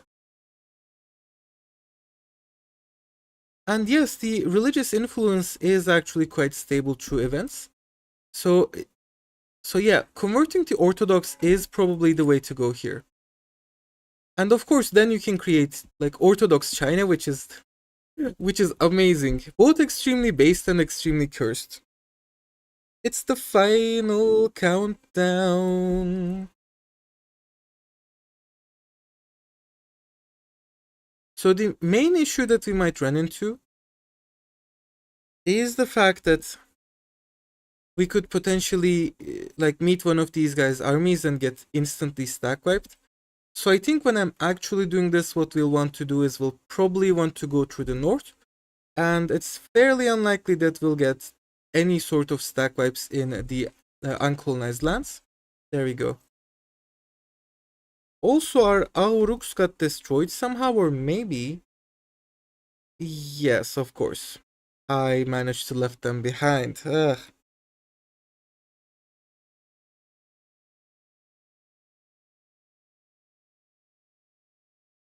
Yeah, that's a good question. Has anyone here tried forming the Mongol Empire, folks? No? Yes? Do let me know, because we are going to try and form it. Perhaps not here, but definitely during the actual series. That's definitely on the books. There we go. So we have... Oh, also, yeah. Heinous Salvation is playing in the background. That banger of a sound. Oh, crumbs. I hope we don't get... Okay, is that mountains? Yes, let's hope the winter snows don't set in. Phew, that was so close. So close. We were almost going to die, folks.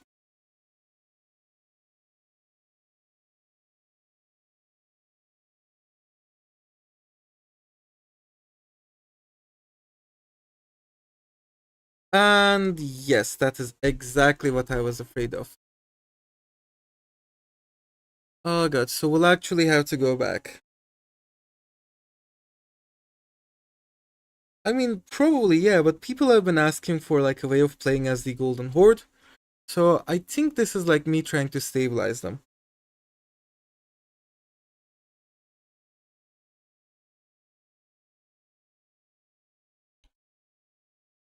Okay, so we went back quite a bit.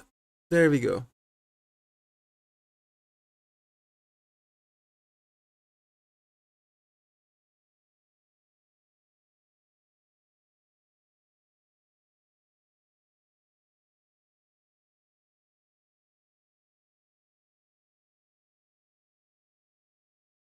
Food access for Genoa, sure. Yes, that's exactly what I was talking about. So even if China doesn't have anything, basically, their vassals still do, and they can still kill you when your armies are starving. I should have just brought the Auruks. You do usually begin the game with some auxiliaries, so let's bring you lot. Oh, we're losing minus 163 manpower. I wonder why that is.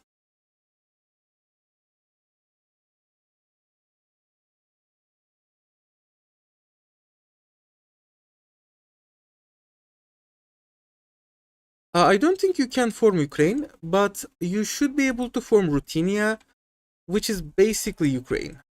But, you know, more EU5 flavored. Oof. Yeah, this is bad. See, this is what I was talking about with the food situation. So let's see. Could we like ask maybe Chen? No, apparently not. So we have to bring in the auxiliaries. Lovely.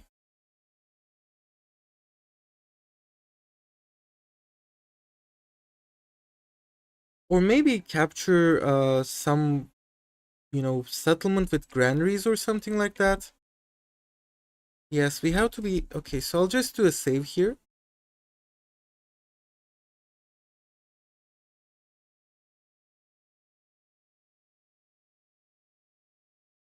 Bye bye, mate. See you around.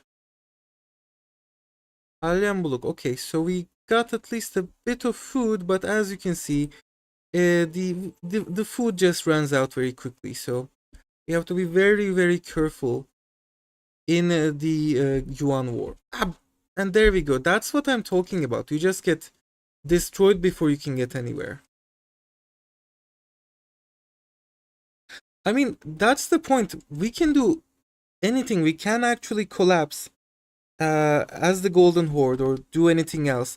It doesn't matter. What we're trying to do here is we are not trying to collapse and play as Crimea. We're trying to keep playing as the Golden Horde to see whether it's possible to survive.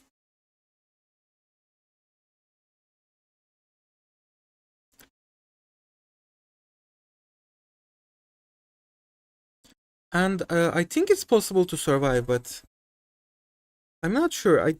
We You know what? We should probably figure out some way of getting food access from someone. Köketemur might be one, but we don't have enough diplomatic range to actually get to them either, so that's an issue.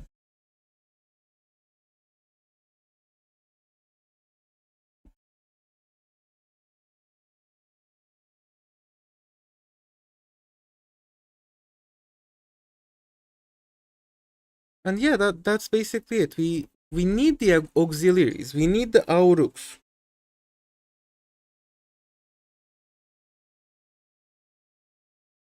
Of course, I don't think that Paradox cares about it. I'm fairly sure that... I mean, look, technically, Paradox actually did a whole number on the whole Hordes thingy, and they actually meant for the Hordes to be playable before release. And that's why they put in so much effort to the whole army-based country thingy. But for some reason, they just managed to break them right at the start. And they're not actually playable right now. And that's still a major issue. But anyways, we should be able to get, even if just like a tiny bit of food here, that's still okay. And I think what we will probably do when we are playing this for realsies is we will probably create a few more units of Auruks, so we actually get at least some ability to store the food, and that way we should be able to last until China, because as you can see, our food stocks do not run out when we bring in the auxiliaries.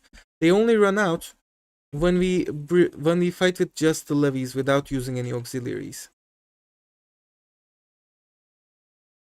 And let's say you.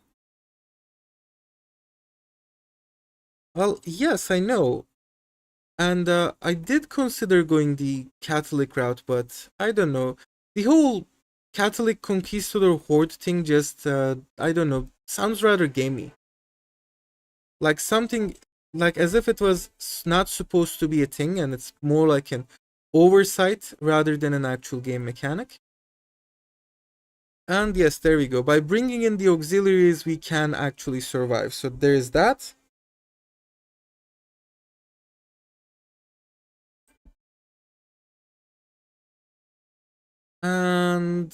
they somehow... Wait, did they lose? No, Hambalık is still there. And it's undefended too. Lovely. So if we can actually make it there, well, somehow. I'm hoping that these are stockades. There we go. They're either closed or unforced. Oh, that is the Great Wall, of course.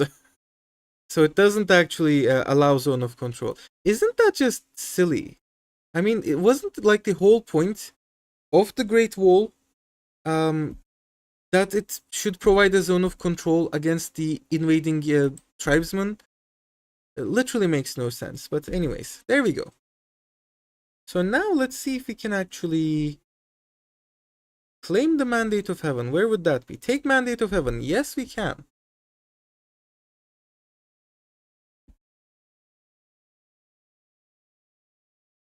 And then comes the real question. What are we going to do after we claim the Mandate of Heaven?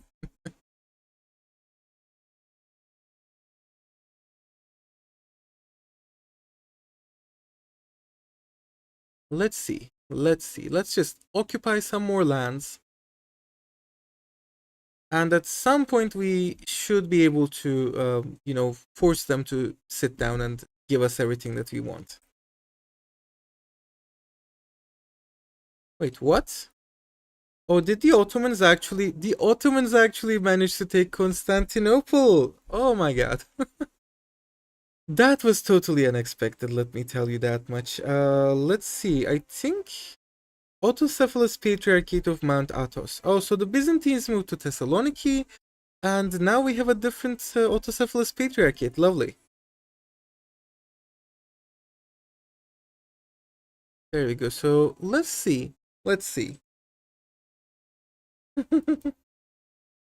I don't think that the Mandate of Heaven will be the one doing the moving. I think we are going to move east because obviously we're horse nomads, we're moving into China, yada yada yada. Let's see. Let's take over these areas too.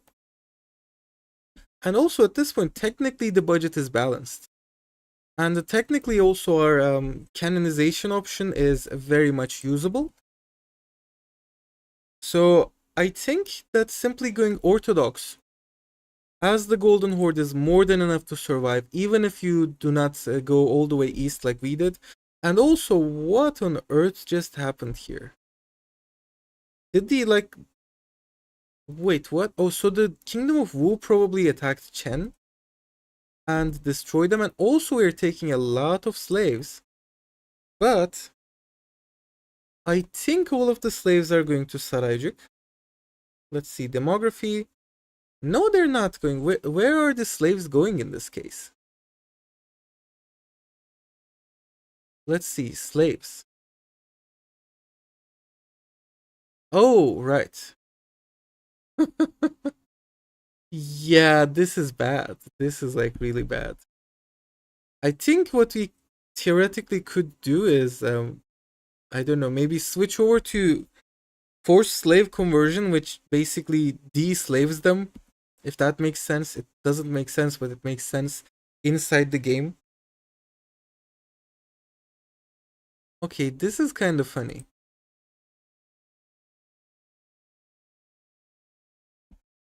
I really have no idea what we're going to do here.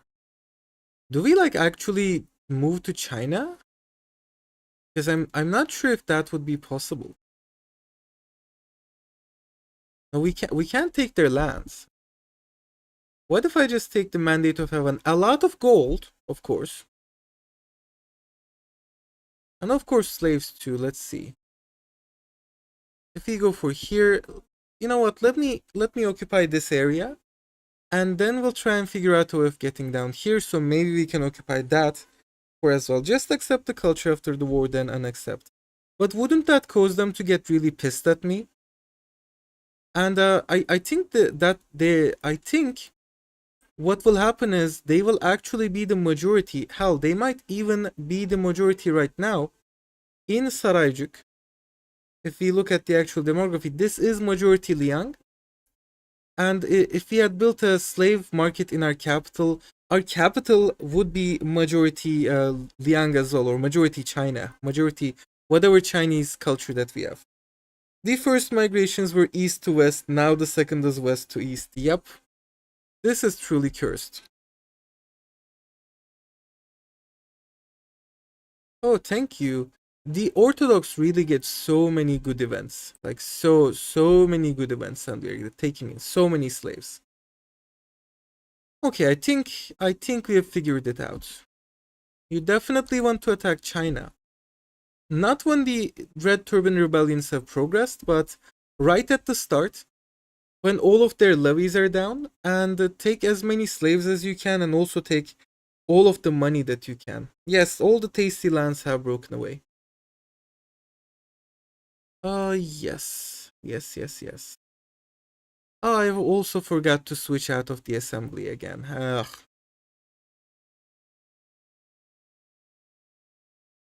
I mean, we're still getting a lot of slaves. It just doesn't matter all that much, I guess.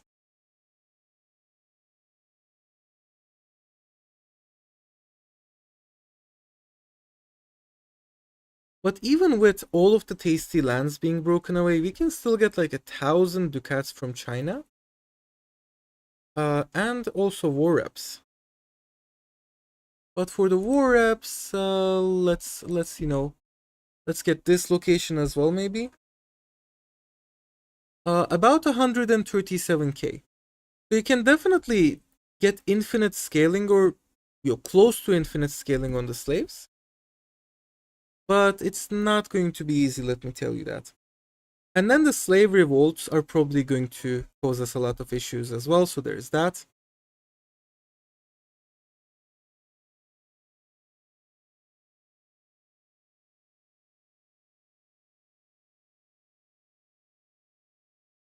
Yes, it would cost us a lot to actually accept the Liang culture.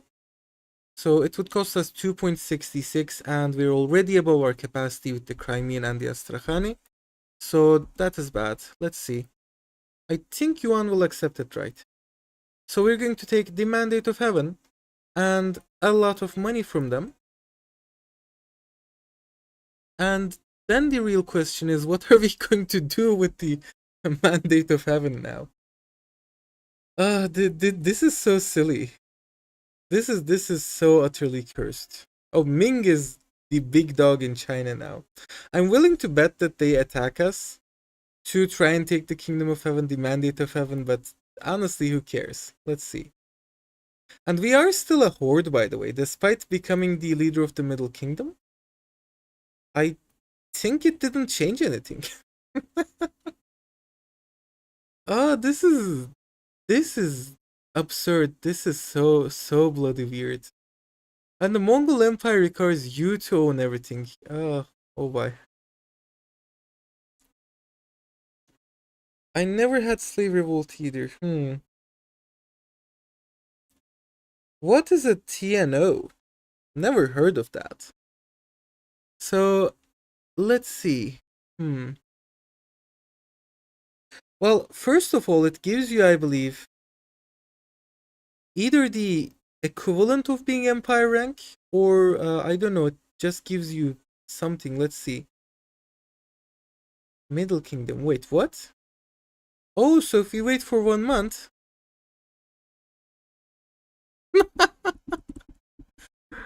Oh boy. Would you look at that? Would you look at that? The entire steppe has officially joined the Middle Kingdom. This is absurd. And we're losing. This is just absurd. This is so cursed. Literally the single most cursed thing that I've ever done in this game.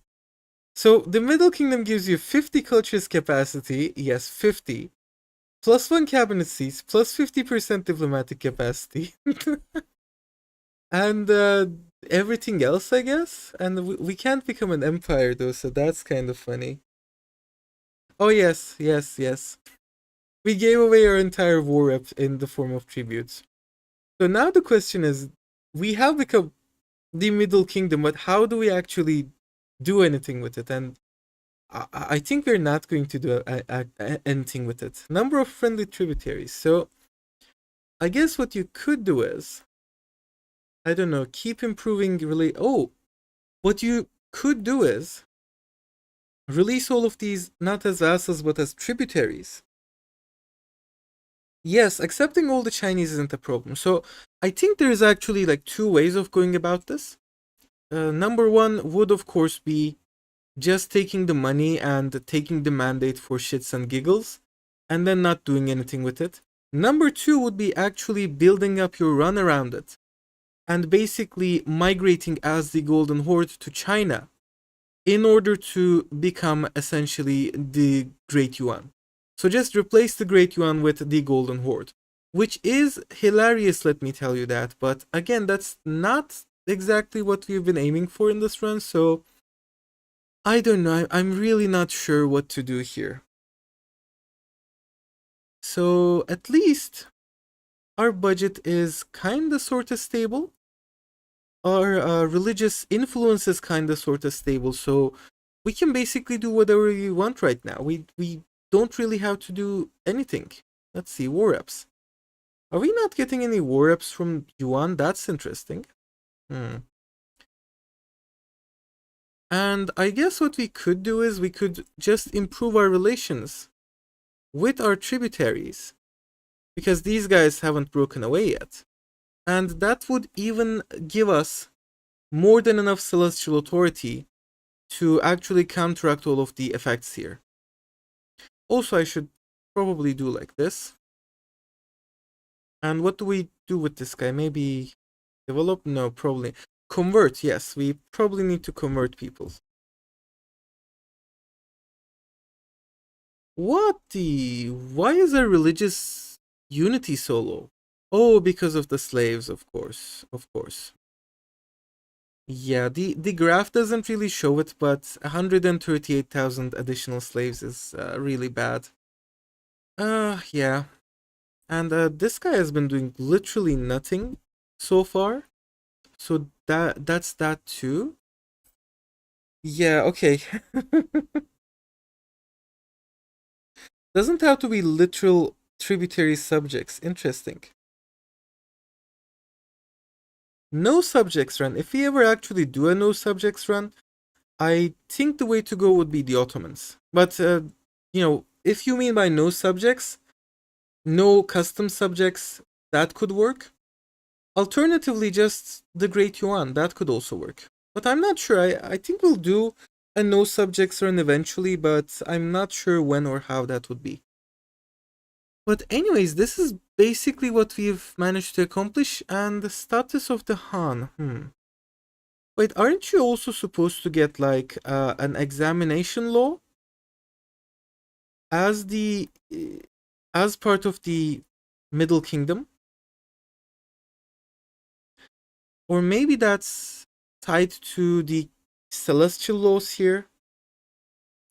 I'm not sure, but I remember that when we were playing as Korea, we got the examination law, and that would give us yet another cabinet seat, so there's that. I don't know, folks, so anyways, I think I'm just going to coast by for a few years now.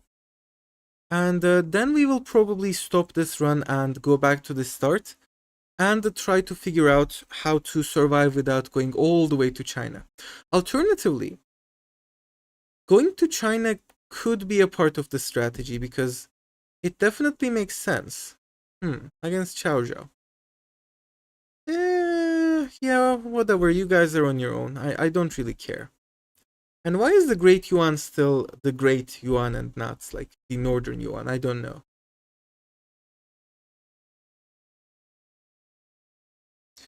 Oh, interesting. So the actual owner of the Mandate of Heaven doesn't get the examination law. That's interesting. Yeah, I'll just do this. For additional cabinet efficiency, and being synicized usually is a good value. And for everyone who has just joined the stream, yes, we are playing as Orthodox religion, Golden Horde, and we are the leader of the Middle Kingdom. This is so cursed. Truly, utterly cursed. Yeah, let's see. So what do you guys want to do next? Any ideas, chat? What are we supposed to do here? Like, we have managed to at least stabilize the situation. But the question is, where do we go next? What do we do next? Theoretically, we could try to actually unify China, but yeah, that's probably not going to happen. That's probably too late for that. So if I actually wanted to do a Mongol Empire run, probably I would migrate to China, and then I would just try to destroy Yuan before the smaller Chinese states can break off. But anyways, HRE.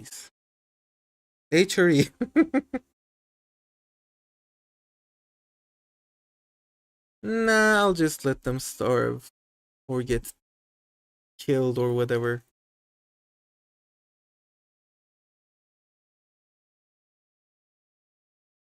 Oh, that actually makes a lot of sense. I think if you don't have a slave market, what's probably going to happen is they will probably default to your capital. So let's see. Let's try and, I don't know, maybe raid Western Khorasan? That might be it. So let's get a spy network here.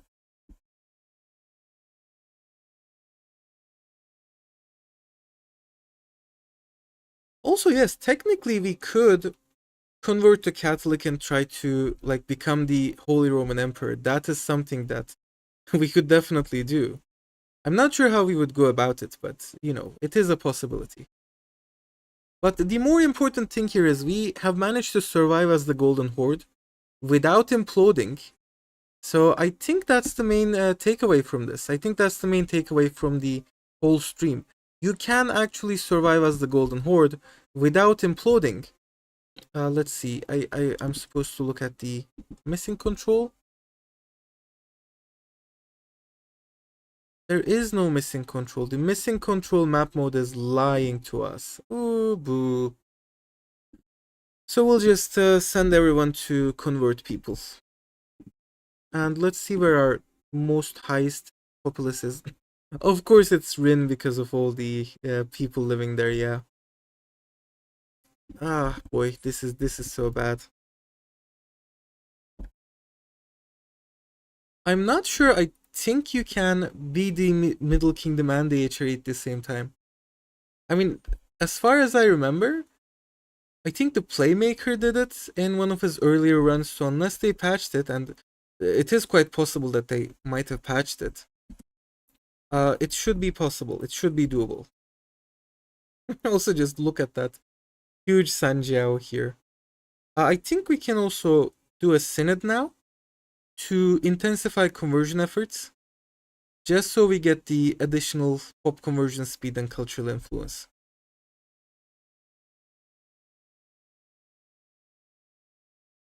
And yeah, maybe increase our diplomatic spending just a little. There we go.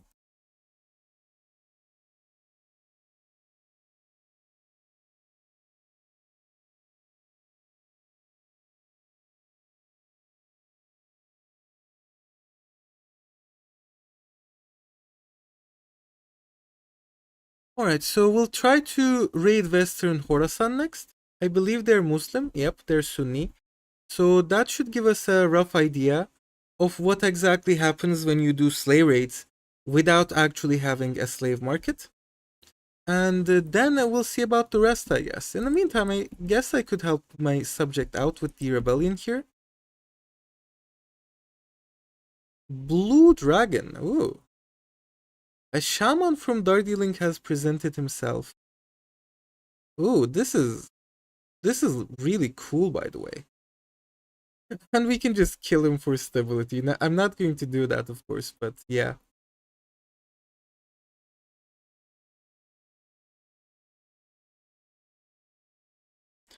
So the question is there any way to actually join the HRE as the Golden Horde? Because technically, we are in Europe, but can we actually do that? And don't ask me because I haven't ever played.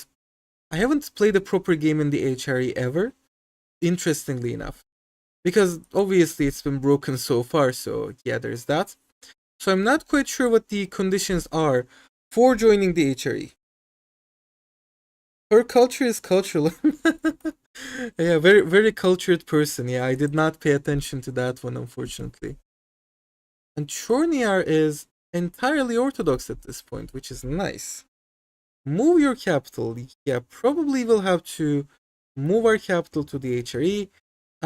For that, of course, we need to actually get some land in the HRE first. I have no idea either. Yeah, joining it sounds cursed. It is cursed, and this is such a cursed gameplay already that I want to make it extra super duper cursed. So that's why we're trying to do that. Let's see. Members. If I go to members, would it show me a way to join? Nope. Um, let's see. What can we do here? I have no idea what we can do here, by the way. But it seems that at least the conversion efforts are going nicely, and we are getting a decent bit of conversion, at least around our heartlands. So Sarai is, I think, almost entirely Orthodox now, so that's nice.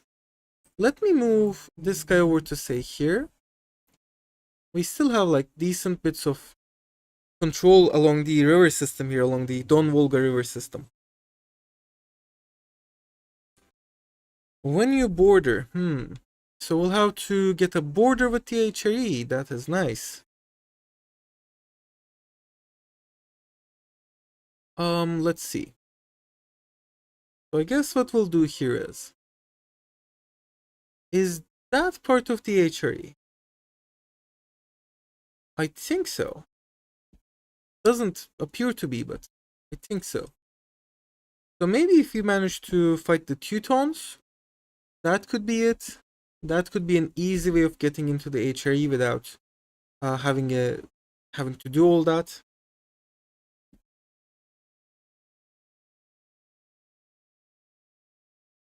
Click on the Emperor. I think Austria is the Emperor here. Is there like an HRE actions tab here that we can do? No, apparently not. Oh, join Holy Roman Empire. Oh, of course, but yeah.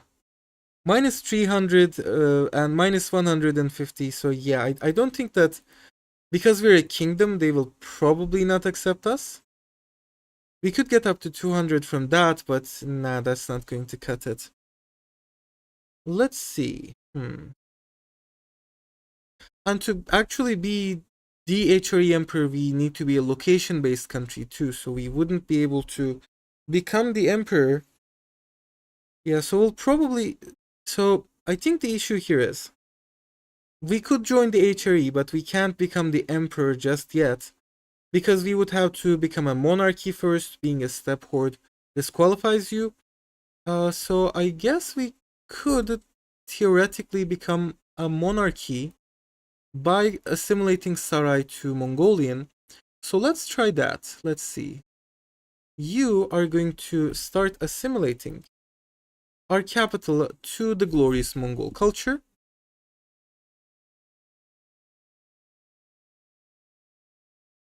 Yeah, whatever.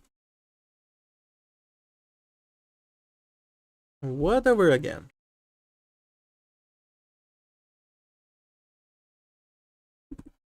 And then we will have to settle down as a monarchy, and then we will have to move our capital to the HRE. Oh, we can also get the Confucian school now. That is so funny. That is hilarious. I've also just ignored everything here. Monthly horde unity, please. What else can we get? We can get the religious war, but I don't think that's going to be anything here. Yeah, why not? Why not? Why not?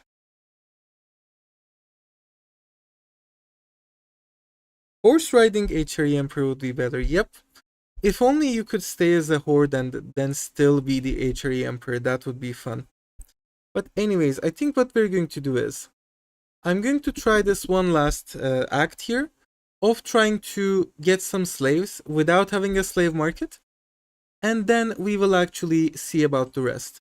And we will probably cut it here, and then I guess we'll just maybe do another run, or maybe this will be the end of this run for now. But I I think that the whole go to China and just take a lot of money and slaves from them is a nice idea. The only issue being if you take too many slaves, that can cause you some issues. Oh wow, that's a lot of money, by the way. Goodbye, mate. Goodbye.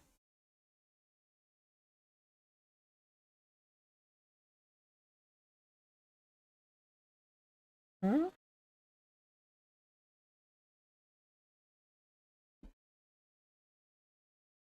I think we can use that to maybe get an additional privilege out there. I don't know. Let's see. What else can we get? Yeah, let's go for that one. Why not? But I think when we're actually doing the Golden Horde run, probably the best thing to do, assuming we're not going for China, of course, would be to just build up toll around Sarai.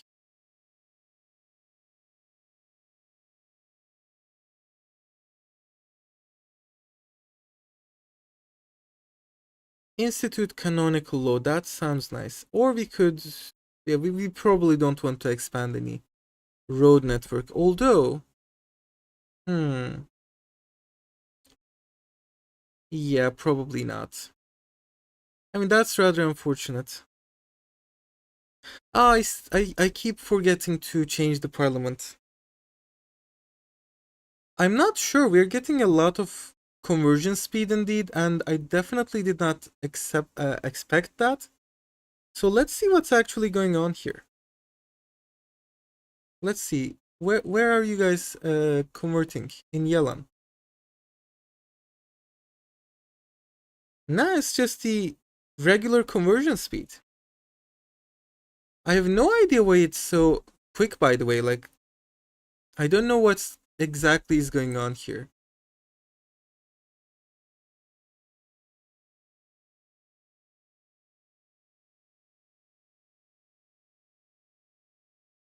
What's your opinion of EU4? Lovely game. I played it since pre-ordering it back in 2012, 13. I'm not really sure.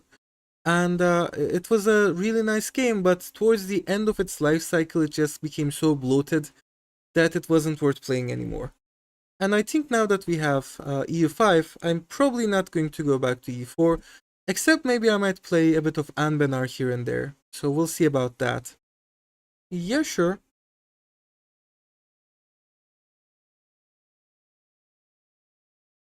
Federal Tribe, yes. Ah, I should have done that. I keep forgetting about small things like that right now.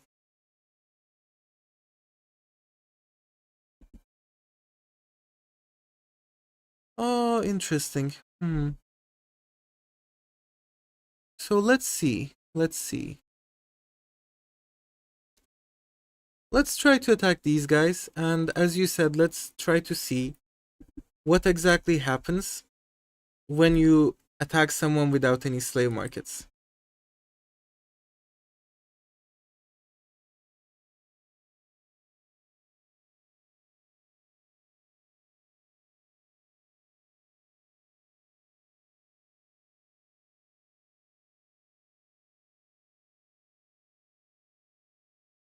Alright, so I'll take these guys east, and we'll try to attack Western Khorasan.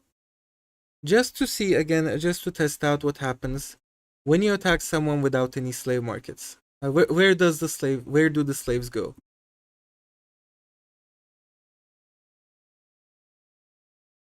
And that's going to be a declaration of war. There we go.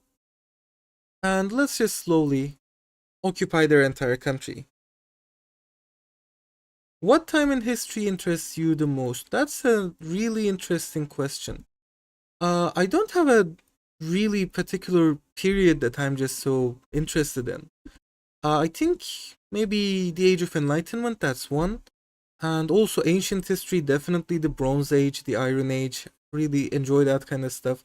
I even took like a class on uh, Middle Egyptian in reading Egyptian hieroglyphs back in the day, so I'm definitely interested more in ancient history kind of stuff. So that's kind of fun, I guess. Let's see, where are they going? Where are these guys headed? To Ismail and to where exactly? Did you guys catch that? Did you guys manage to catch where we sent the slaves to? Some of them went to Ismail, but the others I'm not sure about. Okay, let's spawn camp for that. They're all going to Ismail, I guess. Is there maybe a slave market here? I can't see any slave markets here. And let's take a look at the slaves map mode. Well, there are some, but I'm not sure whether they were there before or whether we captured them just now. Turkmen Sunni slaves. So if we look at the Turkmen, let's figure it out. Let's figure it out together, folks. It definitely looks like they're going to Teodoro, Ismail, and also probably Saray. But I'm not sure what determines that. I think what is probably happening is they're just getting randomly allocated to maybe cities or towns in your empire. Astrakhan. Did that say Astrakhan? No, it did not, I guess. Because there are... Oh, wait, it did. Okay, that's very interesting. So it looks like when you slave raid without any slave markets, the slaves get distributed more or less evenly across your empire in your urban locations. So that's definitely something to keep in mind. Will you ever play Imperator Rome? I actually played a lot of Imperator Rome back in last summer, I believe, around the August of last year.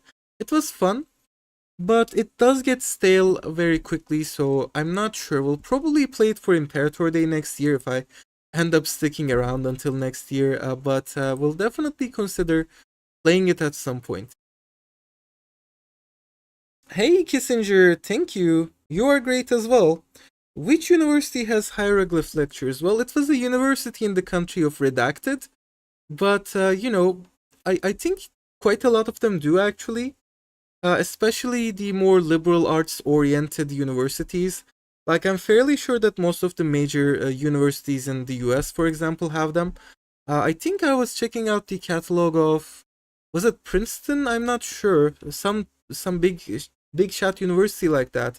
And they even had classes on classical Nahua, so the Aztec language, and they had like 37 ancient languages that you could choose from. So there are definitely a lot of antiquities departments that go for that kind of stuff.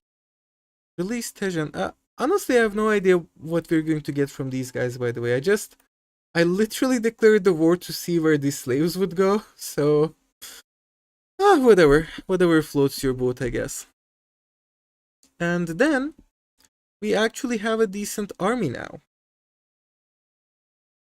Yes, not having slave markets isn't a problem, so we could probably solve this. You know what, I think my strategy is going to be this. Hit Hungary and Poland early in the game, get a lot of war reps. Convert to Orthodox, so that you can use the canonized option. Conquer Bulgaria, move your capital to Bulgaria, do something like that. Alternatively, if we want to turn this into an actual restoring the Mongol Empire campaign, we would probably just destroy Yuan. So you know what? I think I'll actually do a poll for that, about whether to stay in the west as the Golden Horde or head east and restore the Mongol Empire. And not for this one, of course, we're not going to do anything of the sort in this particular stream. But we'll vote for that, and I will do whichever option gets more votes. I'm going to do that as the actual series. So let's start. Let's start by adding what's that? Build toll in the steps. Yep. Oh, I never ended that poll. Okay, that is hilarious, by the way. Start a poll. Go China or go west?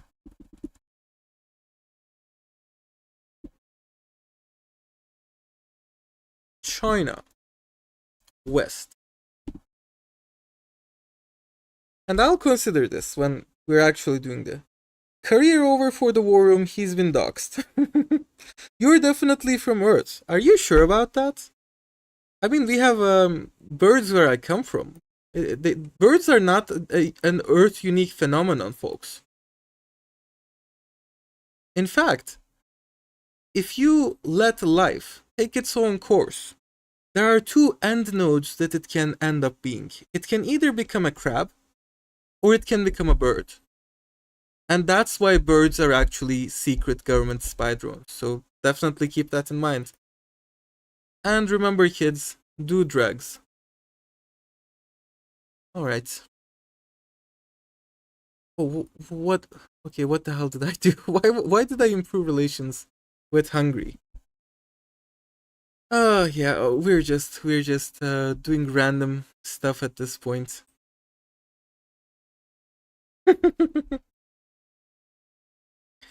Go west but raid China. I think that is literally what we'll do in the actual series, by the way. Tristan, thank you, mate. I really think that there's like content dearth right now. We don't really have enough content for EU5. Hopefully things will change once the 1.3 beta is going on. But I don't know. We'll see about that. I think most of the creators don't actually enjoy the game. They're just playing it because they're kind of stuck in that sort of paradox niche that they played themselves into. Whereas you see me, I do a lot of silly stuff and I actually enjoy playing, so probably that makes the content slightly better than usual. Christ Pantocrator, yeah, this is one of the nicest events, and I keep getting this every 10 years or so as Orthodox. And the Urals. So I think that's one option, either building tall in the steppes, just building up an empire in the Urals, and I think that might be more sensible, or moving our capital to like Bulgaria and doing that. But I think people demand a Mongol Empire restoration, and for that, we will have to take down the Great Yuan. Alas, it will have to be. Also, we should be able to reform into a monarchy when we're at peace, so there is that as well. But of course, we're not going to do that. I'm going to keep converting the populace to Orthodoxy. And we're going to wait until we have a CV on Poland. So we'll try to do the whole let's attack Poland and Hungary for war reps thingy. Hold on. That we should probably have done at the very start of the game. Iron, gold, copper, and lead. Oh yeah, thanks for the multiple branch series thingy as well. So, you know, I feel like it makes more sense to just play out the campaign normally, because what most streamers or what most content creators do is they just show you the first maybe few years, and this is the culture and religion map mode, by the way, and then they just end. Like I haven't seen a lot of very long form kind of series. I think Generalist does a few of them, but maybe it's with streams and stuff. I'll just decline. So I don't know. Well, we got a lot of Mongols settling down. I'm not sure if this is. I don't think this is natural assimilation. I think it's just the Mongols that were present at the start of the game. And we're getting a lot of Orthodox conversion, both in locations that we're converting manually and across our entire country in general. So I definitely think that building up tall in the steppes is something that you can do. And lots of rebellions.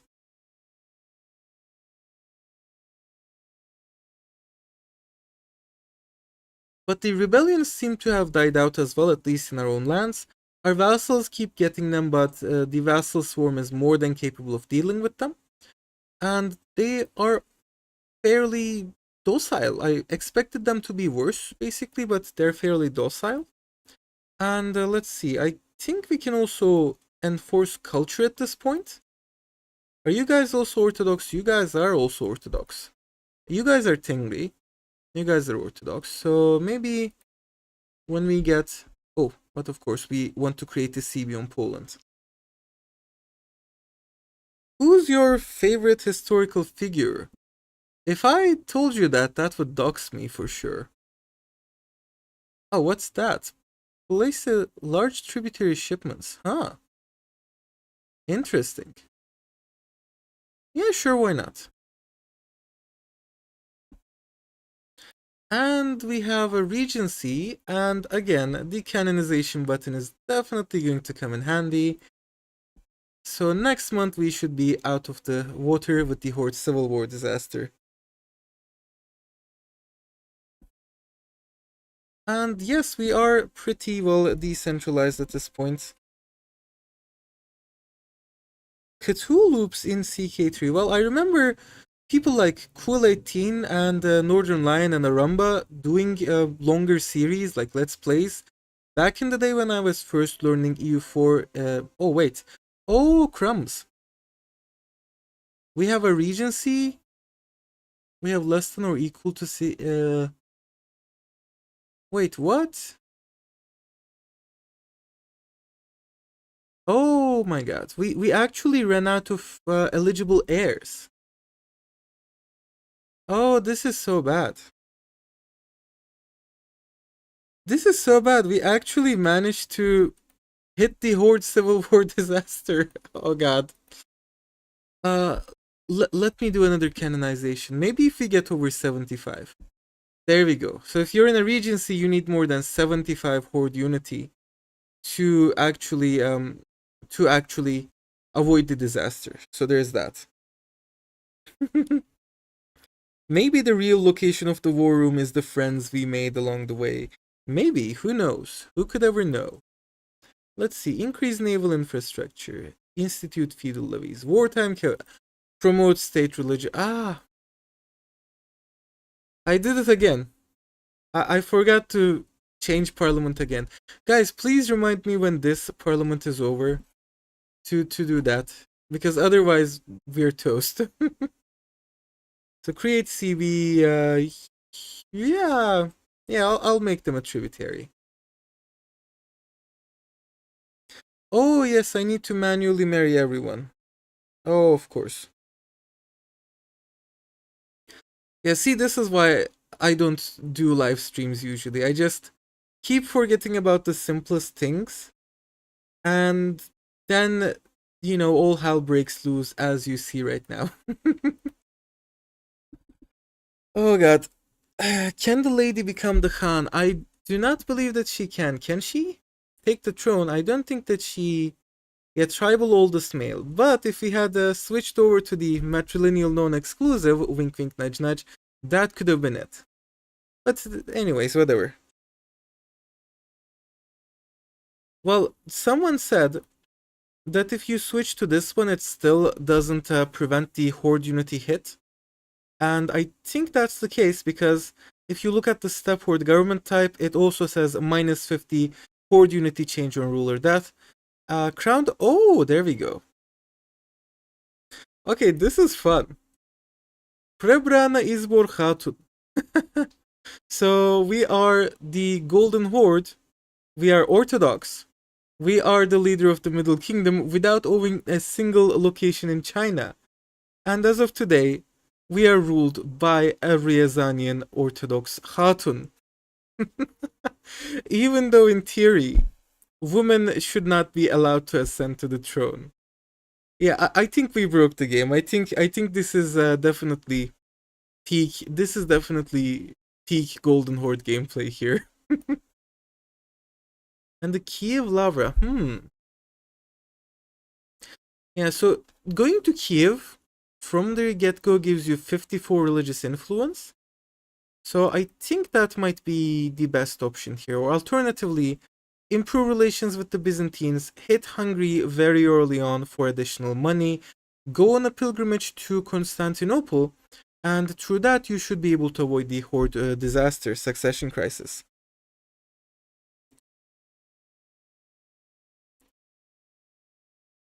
Appease the Mongol people. I'm going to appease the Mongol people, of course. Also, we're losing a lot of money right now, mostly on army maintenance. So I hope the CB on Poland is ready very soon, because otherwise we're kinda sorta toast. And let me move this around. So it definitely looks like we can get decent amounts of conversion going on. Again, I'm not really sure what exactly is going on here, but it's a possibility. Apparently not, because it is an event where the regent just crowns themselves, and I'm not quite sure whether it is working as intended that we had a female regent who could then crown herself. I could definitely see it happening at some point for any given value of being a step horde. That should be possible. But again, it's not, it's very unusual. It's very, let us say, unorthodox, and pardon the pun. Oh yeah, we can also do that. Adapt to local culture. There we go. Mongolian.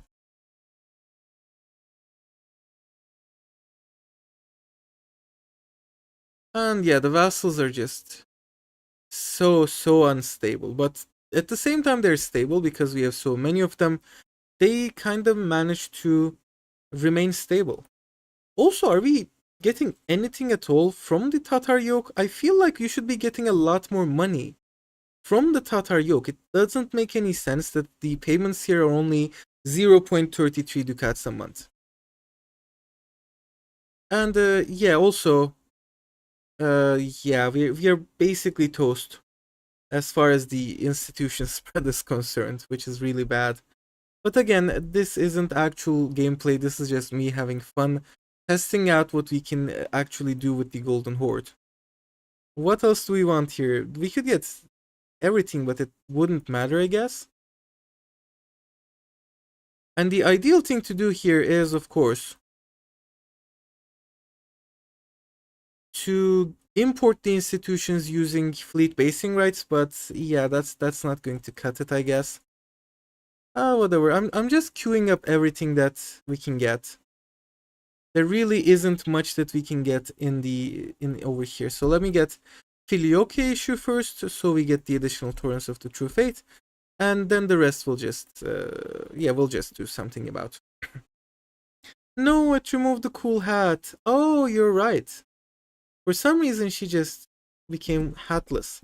Oh, also, this is a good time probably to change the quality preset, because the game was lagging uh, way too much back before the recent hotfixes. I had to tune down the quality, but now that it's not lagging all that much, it's fairly okay, I guess. And there we go. Oh no, it didn't change anything. How quaint.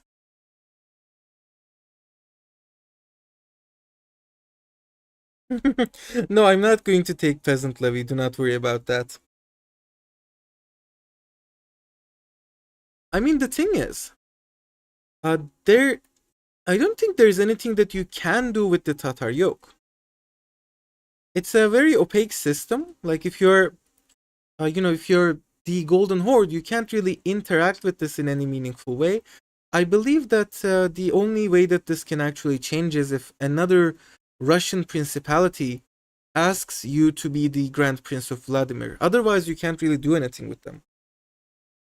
Farm prestige. Yes, I think we could have done that, but why would we need to farm prestige? We don't really. I mean, again, this has been a test run of sorts, so I'm not playing optimally, as you guys are very well aware of. I'm sure. Uh, and I don't think that there's much that you can do regarding the Tatar yoke.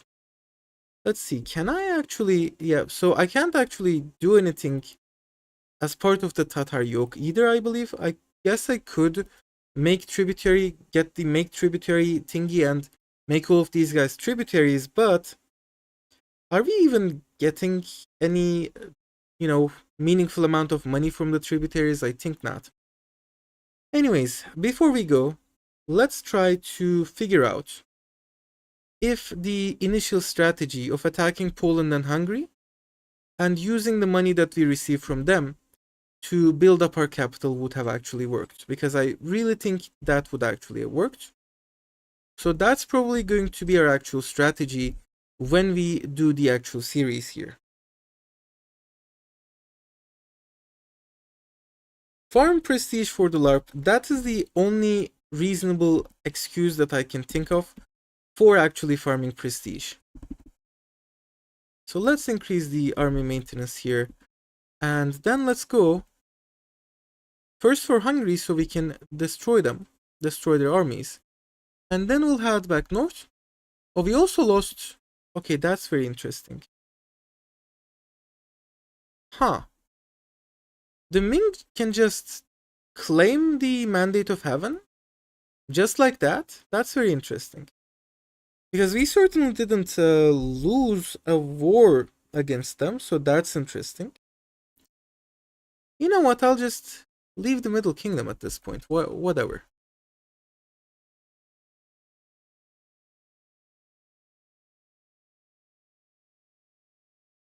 Why aren't we getting food from our tributaries? Or are we getting food? They're just... Yeah, probably there just isn't enough food to go around. No, there is enough food to go around. Ah, we have been duped. We have definitely been duped by our tributaries, no less.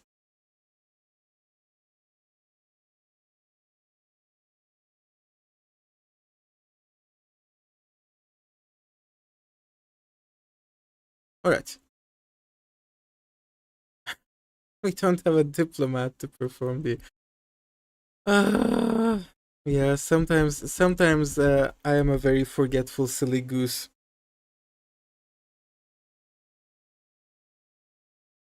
Oh, could you join Middle Kingdom like that and be paid free tribute? In theory, yes, but in practice, I don't think that Yuan would accept it. But who knows? Maybe there is a way of getting that. I don't know. I'll try that as well when I actually do the run. Anyways, let's declare war on Poland, so we get Hungary involved as well. We can get Wallachia involved as well, and through them we can get Bulgaria involved as well, and Serbia involved as well. But nah, I'm not going to do that. I'm just going to go Poland plus Hungary. Thank you very much. And then we'll just randomly occupy the Hungarian countryside.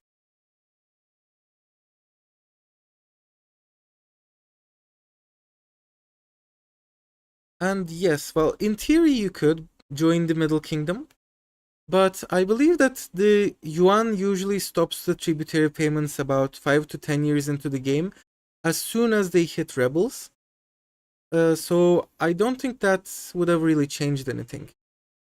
Because probably we wouldn't get a lot from tribute payments that way. Oh, yes, okay, that's a very sensible question to ask. Really, why did we leave the Middle Kingdom? I have no idea. Well, if Ming wasn't outside of our diplomatic range, we could rejoin.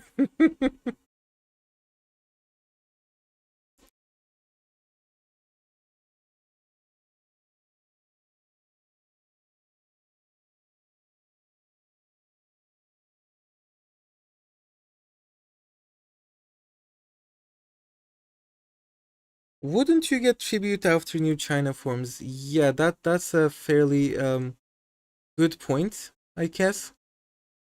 And really, it doesn't hurt, as far as I know, to remain in the Middle Kingdom. It doesn't really change much, I think. So this location, what's the tactical here? Is it hills, continental, grasslands? So it's grasslands. So we should be able to defeat the Hungarians here. Fingers crossed though, so they still outnumber us quite handily. Oh, the game, that was some nasty lag. Okay, we're losing a lot of men. And it's grasslands, but it's... Okay. We did win, but a very quick victory. It wasn't as good as we had hoped for. I probably should not have attacked them.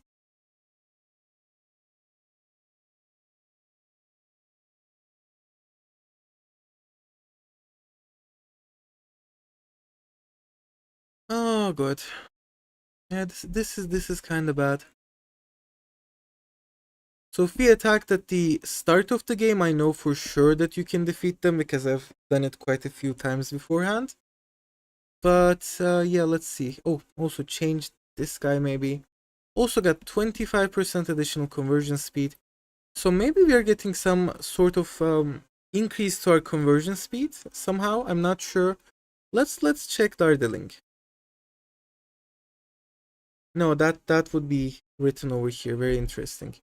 It really was interesting that we were getting like 18, 90 kind of conversion speeds there.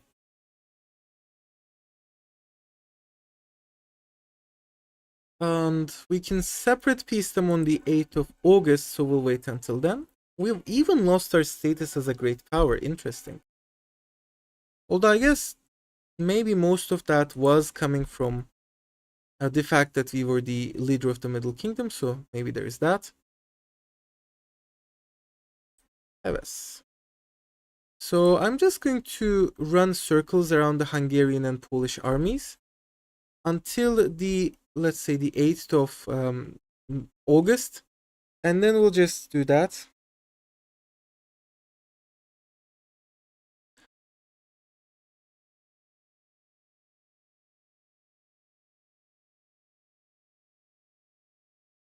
Doesn't having your territory be under the market of someone else lessen the profit you gain from them? I'm not 100% sure about that. I think what matters is still market access. And usually when you are not in the market yourself, when you don't control the market yourself, you are going to get a lower market access than usual. But I don't think that is necessarily the case. I don't think that you get less money out of the land, more like it goes hand in hand with having a market, having a foreign market. But yes, if we are actually playing this as a series, we will definitely take over Kaffa very quickly, because why not? And let's see, is this location, I think it's hills, grasslands. I'm not sure whether oh, also, of course. Oh, they will not accept it. Very interesting. They still have kind of high war enthusiasm. Oh, we lost. That is interesting. That was totally unexpected. Yeah, I think we're cooked at this point. I think we should have attacked Poland and Hungary. You are getting 140 in capital. 140 in what exactly? From a tribute? From the Middle Kingdom tribute? If that's the case, that might be it, yeah. Alright, it does appear that we can't defeat Poland and Hungary at this stage of the game. But again, early on in the first few years, it is definitely possible. And I guess we could have played this out defensively, let them come to us, and in that case, we would have probably won. So, whatever. Well, I think you can still survive if you stay Sunni, but the issue is, it is entirely down to RNG. So, if you stay Sunni and the HORDE crisis does not run, that would actually work. But it's all down to RNG. You can't actually control it. You can't control when exactly the Horde succession crisis spawns, and that's why it's not a good idea to stay Sunni. But anyways, I think that's going to be it, folks. We still managed to do a lot, and at this point, even surviving as the Golden Horde is an achievement, I would say. So it's definitely settled. We go Orthodox. We probably attack Poland and Hungary very early on in the game, get war reparations from them, and then later down the line, we go to China when the Northern Yuan collapses to the Red Turban rebellions, get a bunch of slaves from them, get a huge amount of war reps from them, like insane numbers of war reps. 140 conversion, yeah. It was a lot. It was definitely unexpected for me as well. No idea what exactly goes into the conversion numbers. Maybe it's down to the fact that we had like 100% control in these areas, so that could be it. Because, you know, I don't think there is anything else that affected that. So right now the base is at 64, for example.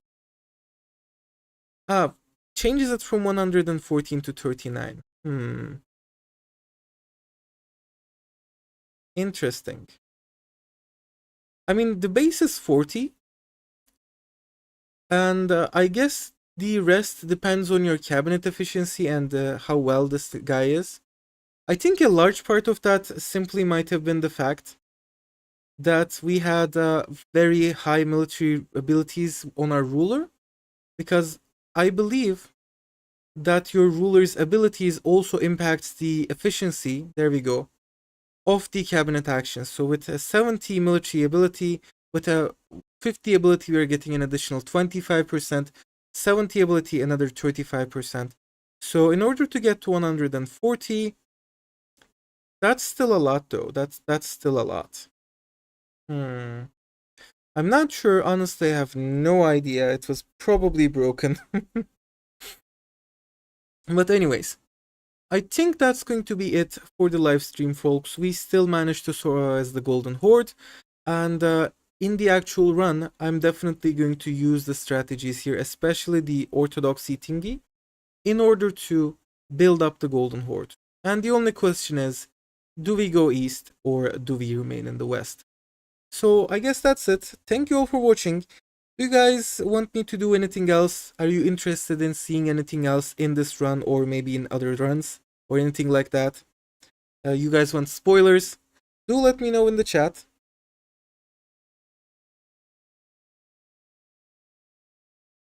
And in the meantime, let me see what else we got. China. China got 55%, so probably we are going to China. Let's see if anybody has written anything on Discord. Other runs. Okay, other runs that we have actually been doing today. What's this? Low-key thinking about it too. Do we get a rank? Okay. No, I was the second one. Okay.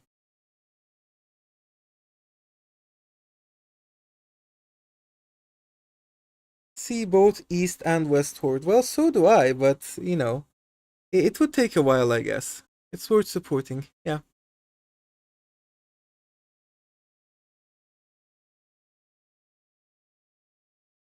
Wood West, well, you can quick. As a branching series, you know what? That might actually be fun. Like, parallel streams or parallel series where in one stream, in one series, we go east and in the next we go west. And it's like, for the first couple of episodes, it would be the same and then, you know, branch out. That would be fun. West is preferable for shenanigans. You already did Korea. That is true. That is true. We could try to, like, convert Poland and Hungary to Mongol culture, but it would take a long while and, you know, I think we would lose a lot of momentum and tempo by going west. So instead, going east is probably the meta option here. With the tiny minor caveat that if we go east, getting religious influence would be slightly more difficult, so there is that. But then again, we have a decent bit that we're getting each month, and we could definitely have some method of banking it too, so there's that. It's golden time, he said, before proceeding to gold all over the Golden Horde. The Roman one, yeah. The Roman one wasn't technically a branching series because the actual Roman restoration run was done as Trebizond, and then we did the Byzantium run, but it was two different runs. I began as two different countries. Yes, it was really sad. I really wanted to do the whole colonial thingy. We'll definitely go back to the Americas at some point. I'm just dying to get the colonial game in. And where am I from, by the way? I'm from Redacted, the bird, not the country. Well, I guess that's it, folks. So thank you all for watching. Anything else that you want to say, you can come to Discord and tell me there. Alternatively, you can leave comments under this. And I guess we achieved our goal. We have literally survived as the Golden Horde. So thank you all for watching, and I